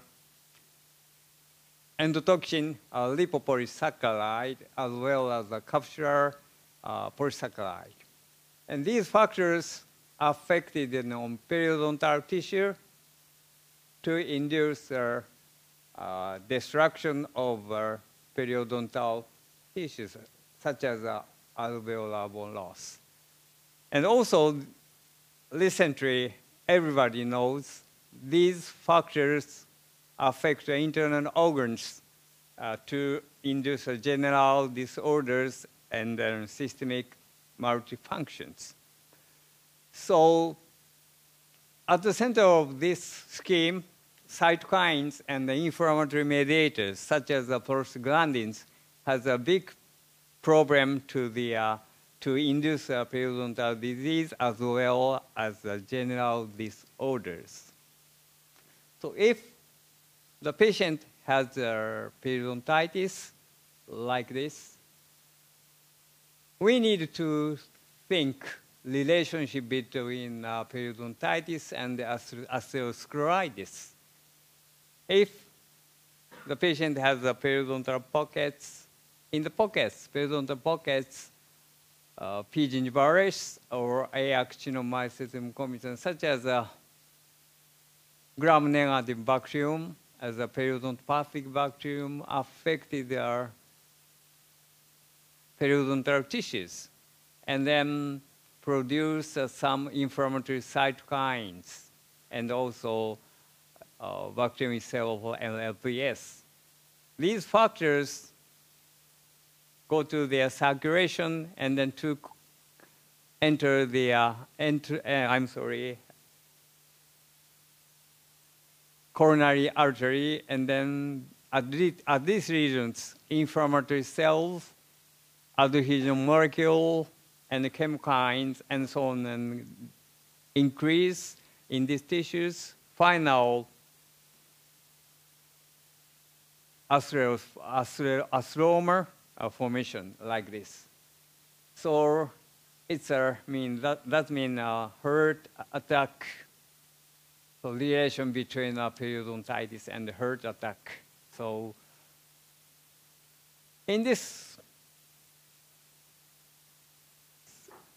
case, we need to think about the increasing importance of oral infections as major diseases of elderly students in medical and dental areas, because Japan is a highly elderly societies. Please look at this, the change of population pyramid from the 2030 to 2055. That is our estimate data. Center number is right now 9030. That number is changing right now. And then left side is male, right side is female population rate. And at the center, you look at the age from the 0 to the 105. Please look at this change. Number is almost 2,000. After that, right now, 2020, and then 2040, 45, 50, and 55. In Japan,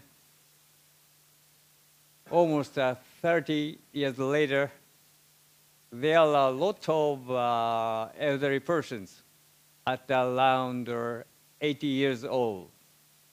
On the other hand, unfortunately, and in Japan, under the 50 years old, there are less population. So it is hard for younger guys to support elderly persons in Japanese society. So we have to think 10 years or 20 years or 30 years, what can I do in the Japanese society as a dentist and dental hygienist? So as the next theme, I talk about a new approach for periodontal diagnosis for survey analysis. We set a goal like this: establishment of a successful aging in Japan, as Taiwan. And then in Japan, we developed new diagnosis for periodontal disease. Later, I talk about it. And also, in Japanese system, we can get medical information for occupational and environmental health of workers. So we would like to integrate and analyze the big data of the workers in the Kitakyushu cities. If we can get 10,000 or more workers' data, so we can we can establish a new preventive method, so-called periodontal medicine. So to prevent heart disease, DM, and so on. It's our goal setting in our university. So to make this goal setting true, we made a dental center for regional medical survey. So-called, we called DREAMS. Dental Center for Regional Medical Survey, DREAMS. in Kyushu Dental University. So as a first step, we developed a new method of periodontal examinations. As a first step, I talked about the traditional method, right now method. Many dentists use their periodontal probe to measure the periodontal pocket depth. And in the textbook, probing pressure is 20 to 30 grams. I don't know if it's true or not, but anyway, every textbook describes this probing pressures. Probing method is like this. And then lower side, I show a Japanese chart of periodontal measurement. But in each countries, almost the same chart to show periodontal diseases. But we would like to try to measure the periodontal disease conditions as our digital data. So we developed a new detection method produced by our university as an innovative method. We can get some sample from the mouth, or sometimes saliva, sometimes swabbing from the tongue, or sometimes G-shape. And then we are going to examine the what kind of sample is the best or not. So right now, we can determine the number of bacterial P. denticola, P. gingivalis, so-called lens complex, and also A. actinomycetum comitans. So we can detect periodontopathic bacterium numbers. Also, we can detect the destructive enzyme derived from the periodontopathic bacterium, exotoxin, endotoxin, or some bacterial enzyme, system proteases. And also, we can detect the cytokines and the inflammatory mediators derived from the host immune cells by using a GCF and something like that. And when the patient will come to a clinic at the first time, we can measure these vigilance factors and then plot it like this. And then dentist treat our periodontal patients, and then final at the maintenance stage, if we can get this data, our treatment is successful. That means red is a red show a red zone, yellow is a yellow zone, and then green is a safety zone. So we need to still continue to be a safety zone. Anyway, our new aspect in periodontal diagnostics, as a traditional method, the measurement of periodontal depth would be useful for dentists or dental hygienists in Japan during the usual diagnosis, treatment, and maintenance of periodontal diseases. However, at the present time in Japan, dentists and dental hygienists have to work together with the medical staff in the view of periodontal medicine, such as systemic disease mediated by periodontopathic bacteria. So I think it is hard to probe depth measures to dissolve this problem. So we are thinking about an innovative method. The important point to note that an innovative method shares a lot of biological information as a digital data in comprehensive medicines. This diagnostic method would make a great contribution to the decrease of oral infectious diseases, as well as their related general disorders and systemic malfunction of especially elderly students by the medical, dental, and engineering collaborations. So I show you some data by using an AD check we developed method. Effectiveness of the AD check as a screening method for periodontitis. In this case, just 105 adult, 71 men, and 34 women, mean age was almost 40 years old, or just workers in Kitakyushu cities. Data collection is the oral health examination, something described in this slide, and the AD check, and benzoyl, DL, arginine peptide, peptidase research kit, and also blood biochemistry, and the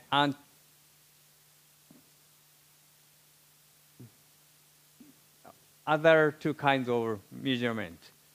So this photograph is our AD check. And then other subject, young guys, we take a sample from the tongue by swabbing test, swabbing method. And then this material, testing material, put on some detection plate, AD check detection plate, and then it takes 10 minutes or more, and then after the reaction, we can insert this AD check plate into the machine. That machine announces level 4, level 3, level 2, and something like that. This machine is called. And we can compare the CDC AAP clinical case definition for use in a popular-based surveillance of periodontitis. It's a common method all over the world. This method describes the no sign, mild group, moderate group, severe group, by comparing the clinical attachment loss scale and then also periodontal depth PD. And severe, moderate, mild, no, and then AD check scores I show you in this slide. X-axis are AD check scores, Y-axis is the number of the participates. And then AD check score is almost it's a good curve, I think. I believe, but it is necessary to correlate. It is necessary to make sure the correlation between the AD check score and the periodontitis classifications. AD check score and then no mild combined, and the moderate and the severes. So statistical analysis is a good data. It looks a good data. So in conclusion, we think the limitation, I know the limitation of this study is a small sample size. I know well, but the use of AD check can sustain and expand the potential for the surveillance of periodontitis at the community levels. And then short time, almost 10 minutes and 15 minutes, where clinical oral examination are not feasible. So we think AD check could enable large-scale, cost-effective screening tests for periodontitis for studies pertinent and periodontitis and associated systemic conditions. Right now, our group, this year, maybe next year, April until April, we try to examine the 10,000 subjects in the Kitakyushu city, and then we can get some positive result. I talk to you later. So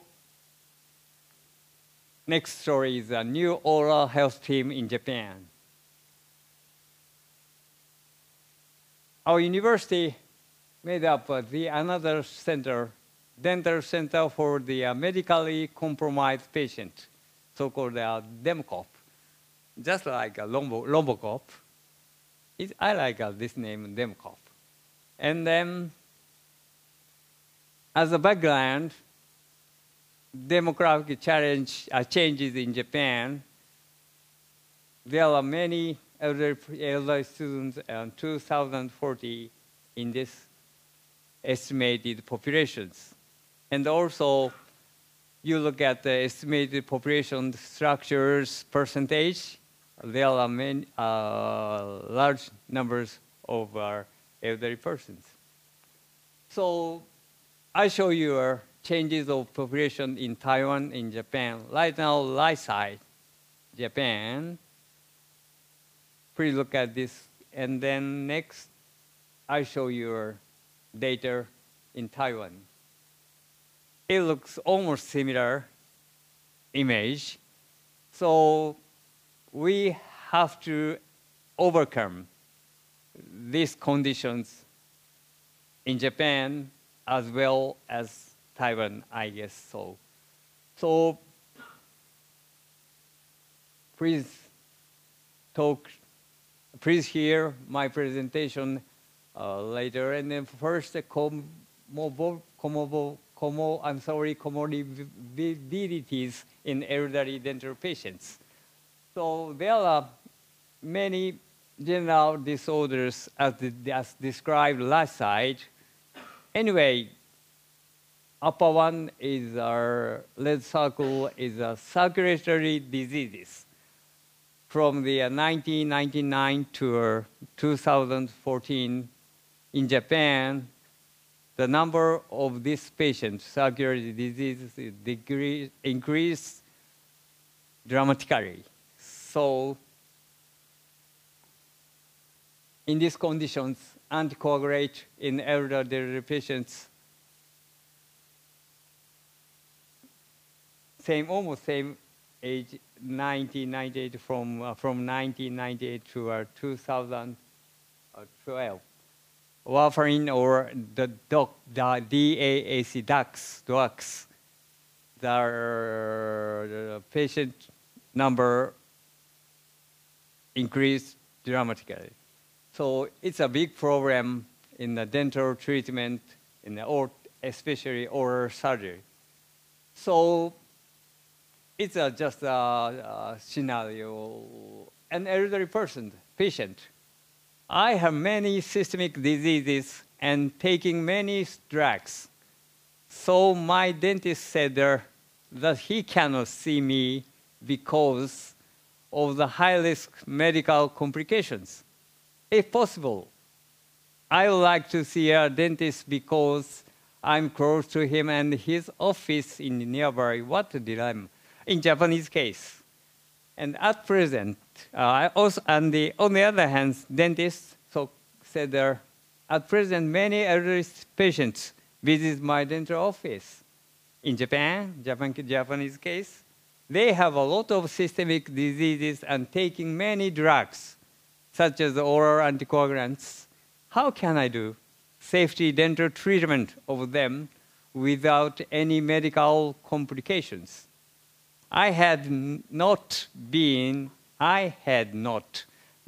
educated on risk management for the safety dental treatment of such a high-risk elderly whom.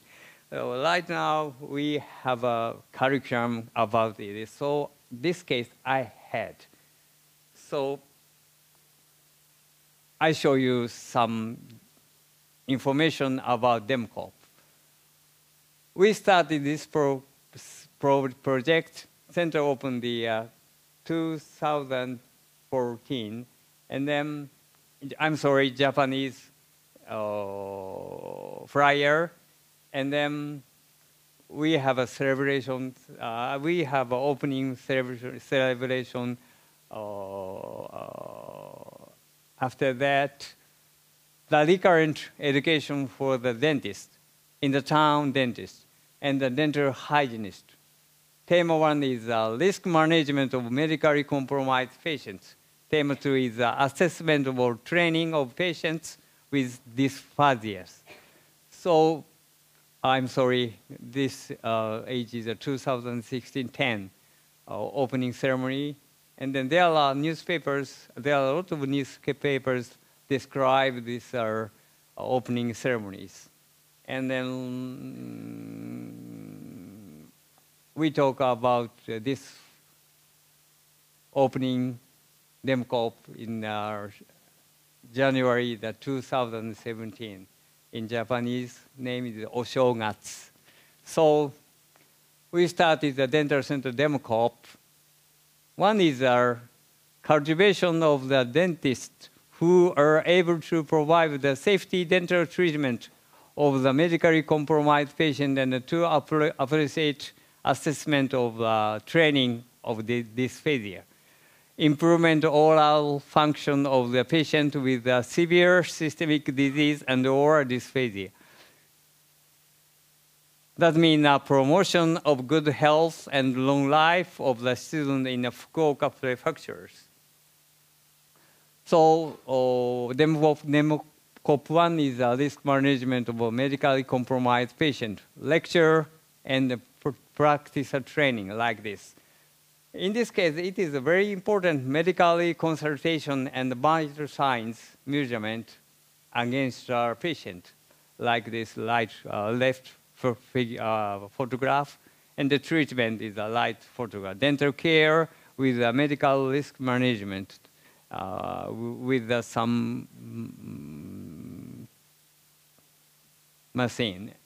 And then one measurement is a blood sugar measurement, a DM patient, and then heart disease patient, the PT-INR measurement, and then 12 leads are extracardioms. It is hard for the old dentists in Japan to measure this method and to lead this data so we can train them at this time. Also, DEMCOP 2 is assessment of training of the patient with dysphagia. And the patient, and then video endoscopy, and then we can prevent aspiration pneumonia like this. Also, I'm sorry,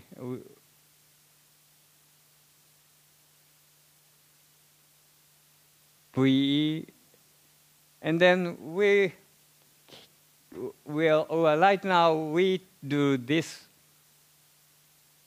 VE test to educate dentists and dental hygienists by using Robocop. This light photograph is this just like elderly persons, but we can look at their anatomical phase of the S1 like this. So Kyushu Dental University, dreams, and DEMCOP. Because Kyushu Dental University is one of public prefecture university among total 29 dental schools in Japan. Only one. So we would like to establish a social program, dreams, and DEMCOP, and to cultivate an oral health team, including a dentist and dental hygienist in the Fukuoka prefecture in Japan, and if possible, in Taiwan. So we will continue basic research, translational research, and clinical research, and a lot of publish a lot of papers all over the world. And also epidemiological studies and utility in clinical practice is very, very important. But we need, right now, social action program with strategic visions. It's a very important point. And final slide, we think dental treatment, preventive practice, and survey analysis will be payment for health promotions. We would like to make a solid contribution to health promotion of elderly people together with the Taiwan government, dental association, and the universities to achieve these issues to each countries. We would like the high-level fruitful collaboration between Taiwan and Japan via, just like a Rainbow Bridge. Please come to our country next April to look at the cherry blossom. Thank you very much.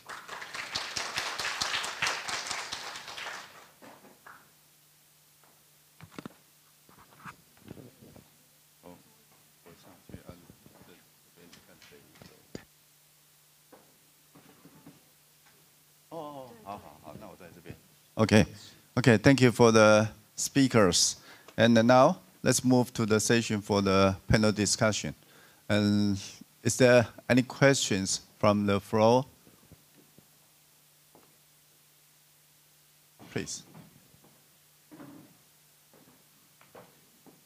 Thank you. Fortune Tan from Taipei.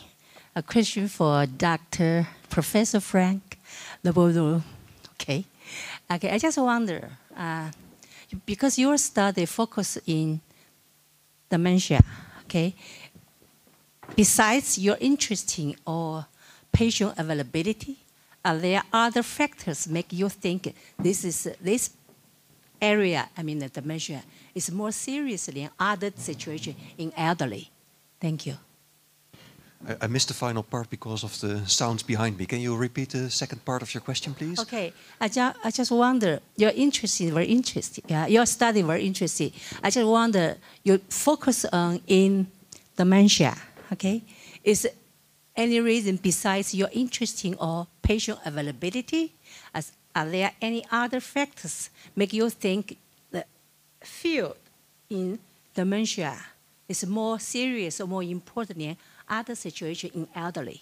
Okay. So thank you for your question. Now I got it. It's quite. I think that the OPS NVI, so it's the orofacial pain scale for non-verbal individuals, is basically applicable to all kinds of conditions in which someone is not able to express him or herself, which means that it is applicable in dementia when we have the validity rounded up, and we are still working on that. But the intention of the instrument that we are developing is that it can be used for all kinds of conditions besides dementia that can be equally serious or even more serious, or however you want to interpret that. But as long as someone is not able to express him or herself, you can use a tool for observations, to look at the facial expressions, to listen to vocalizations, to see the body movements, and also to see those specific dental aspects of the tool. Don't know if this answers your question, but... Plus, minus. Sorry? Okay. Yeah, okay, good. Thank you. Okay, thank you. Please, bye. Okay, any question from floor? Okay, please, Professor Ji.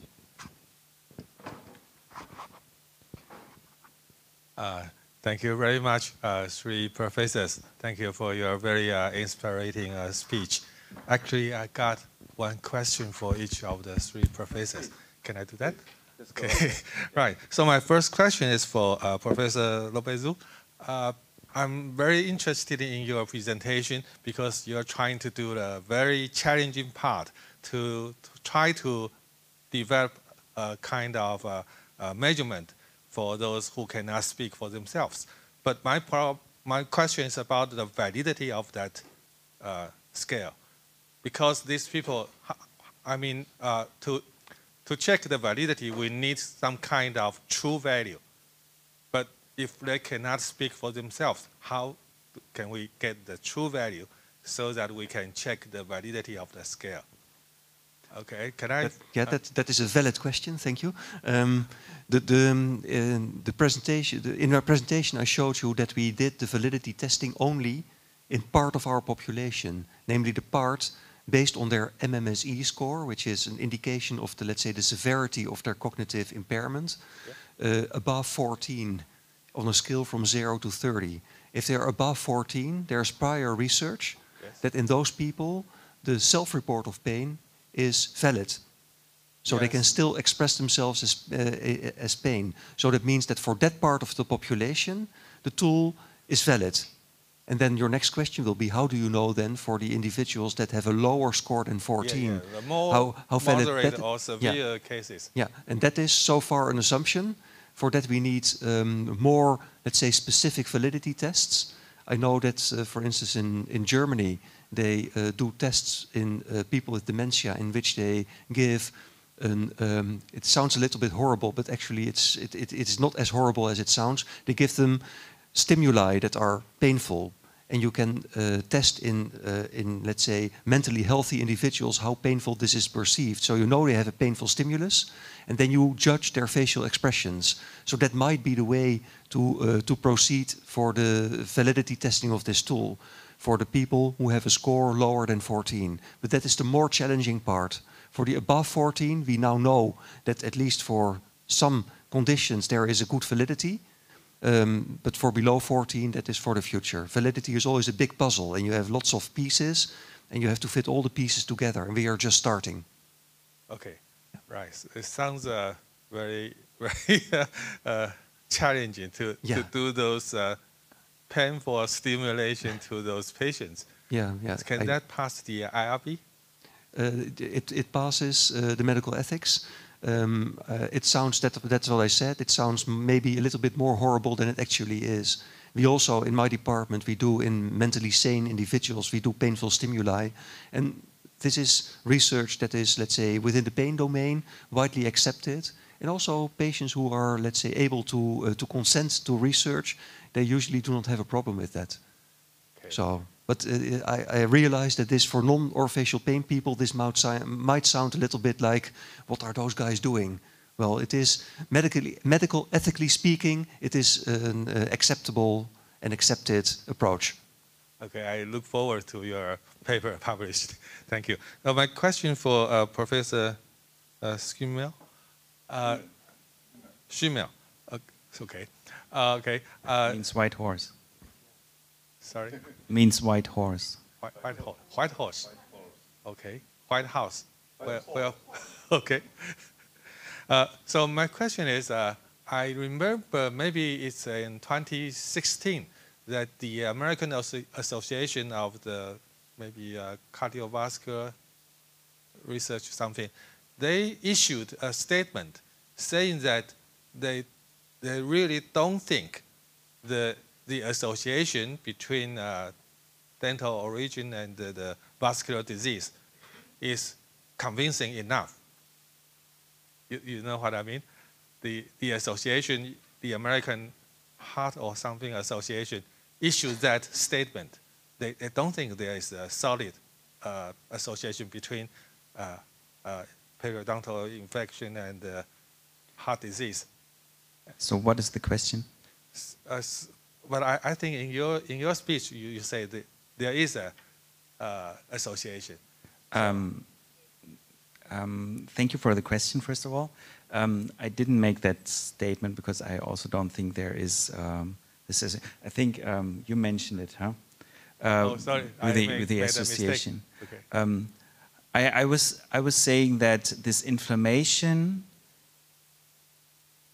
I have one slide where I say like risk factor teeth. So this inflammation might in the end lead to an increased or might be associated with a higher prevalence in patients with cardiovascular disease. So this was actually shown by several studies that patients who have periodontal disease more often develop cardiovascular disease or stroke. There's only this, but no cause-effect study. This is explained or understood by maybe there are common genetic or life factors that are similar in those people who develop cardiovascular disease or stroke. Common genetic factors with those who develop periodontal disease, more susceptible to develop inflammation. This is all I said about that. So, I mean, if those heart physicians, they think there is no solid evidence for that association. And But there is. What can we say as a dentist? There are large epidemiological studies also from the US who show higher prevalence in patients with periodontal disease have a higher prevalence of cardiovascular disease. What they probably say that it's not convincing, and I partly agree with them, that some dentists say, if you don't brush your teeth, you develop heart disease. This is not convincing. Okay, so yeah. We cannot say there is a causal relationship. Not so far. There are too many confounding factors to draw this conclusion. But you mean the association is there? Yeah, but I think because of an underlying genetic factor or lifestyle factors. Okay. Too many confounders. Okay, got it. Okay, thank you. Thank you very much. So, sorry. My final question is for Professor Nishihara. Yes. Okay, so I'm very excited about your new gadget, that instrument to check the overall the periodontal infection level in the oral cavity. I mean, quite different from the traditional way. I think it will be very useful for the survey, epidemiological survey. And I wonder when will that instrument become available commercially, so I can try to get one to do my study here. Right now, I can transfer my material to you easily, but not commercial available. Not yet. Yeah, but after we can get some big data, 10,000 data, yes. I will try to some company to you can get this material commercial available. Okay, maybe in one year years? or less. Yes. Okay, great. Thank you. Yeah. Thank you very much. Please some information, your email address and something like that. Okay, thank you very much. Okay, thank you. We are also eager into buying it. Okay, and because of the time is limited, and in appreciation of the contribution of all the speakers, may I ask our director, Dr. Sen, to give the appreciation of talk to those speakers. Yeah, please. Talk of appreciation. Well, thank you everybody, especially our distinguished guests from Netherlands and Switzerland and Japan, and all our guests from today. And I think it's a very interesting topic for the subject we are talking about this today. And I think can remind us a lot of things for the future and prepare for that. And thank you. I represent the Ministry of Health to thank you, all of you. And okay. And this is the small gift. Yeah, I'm sure the friend. Okay, thank you.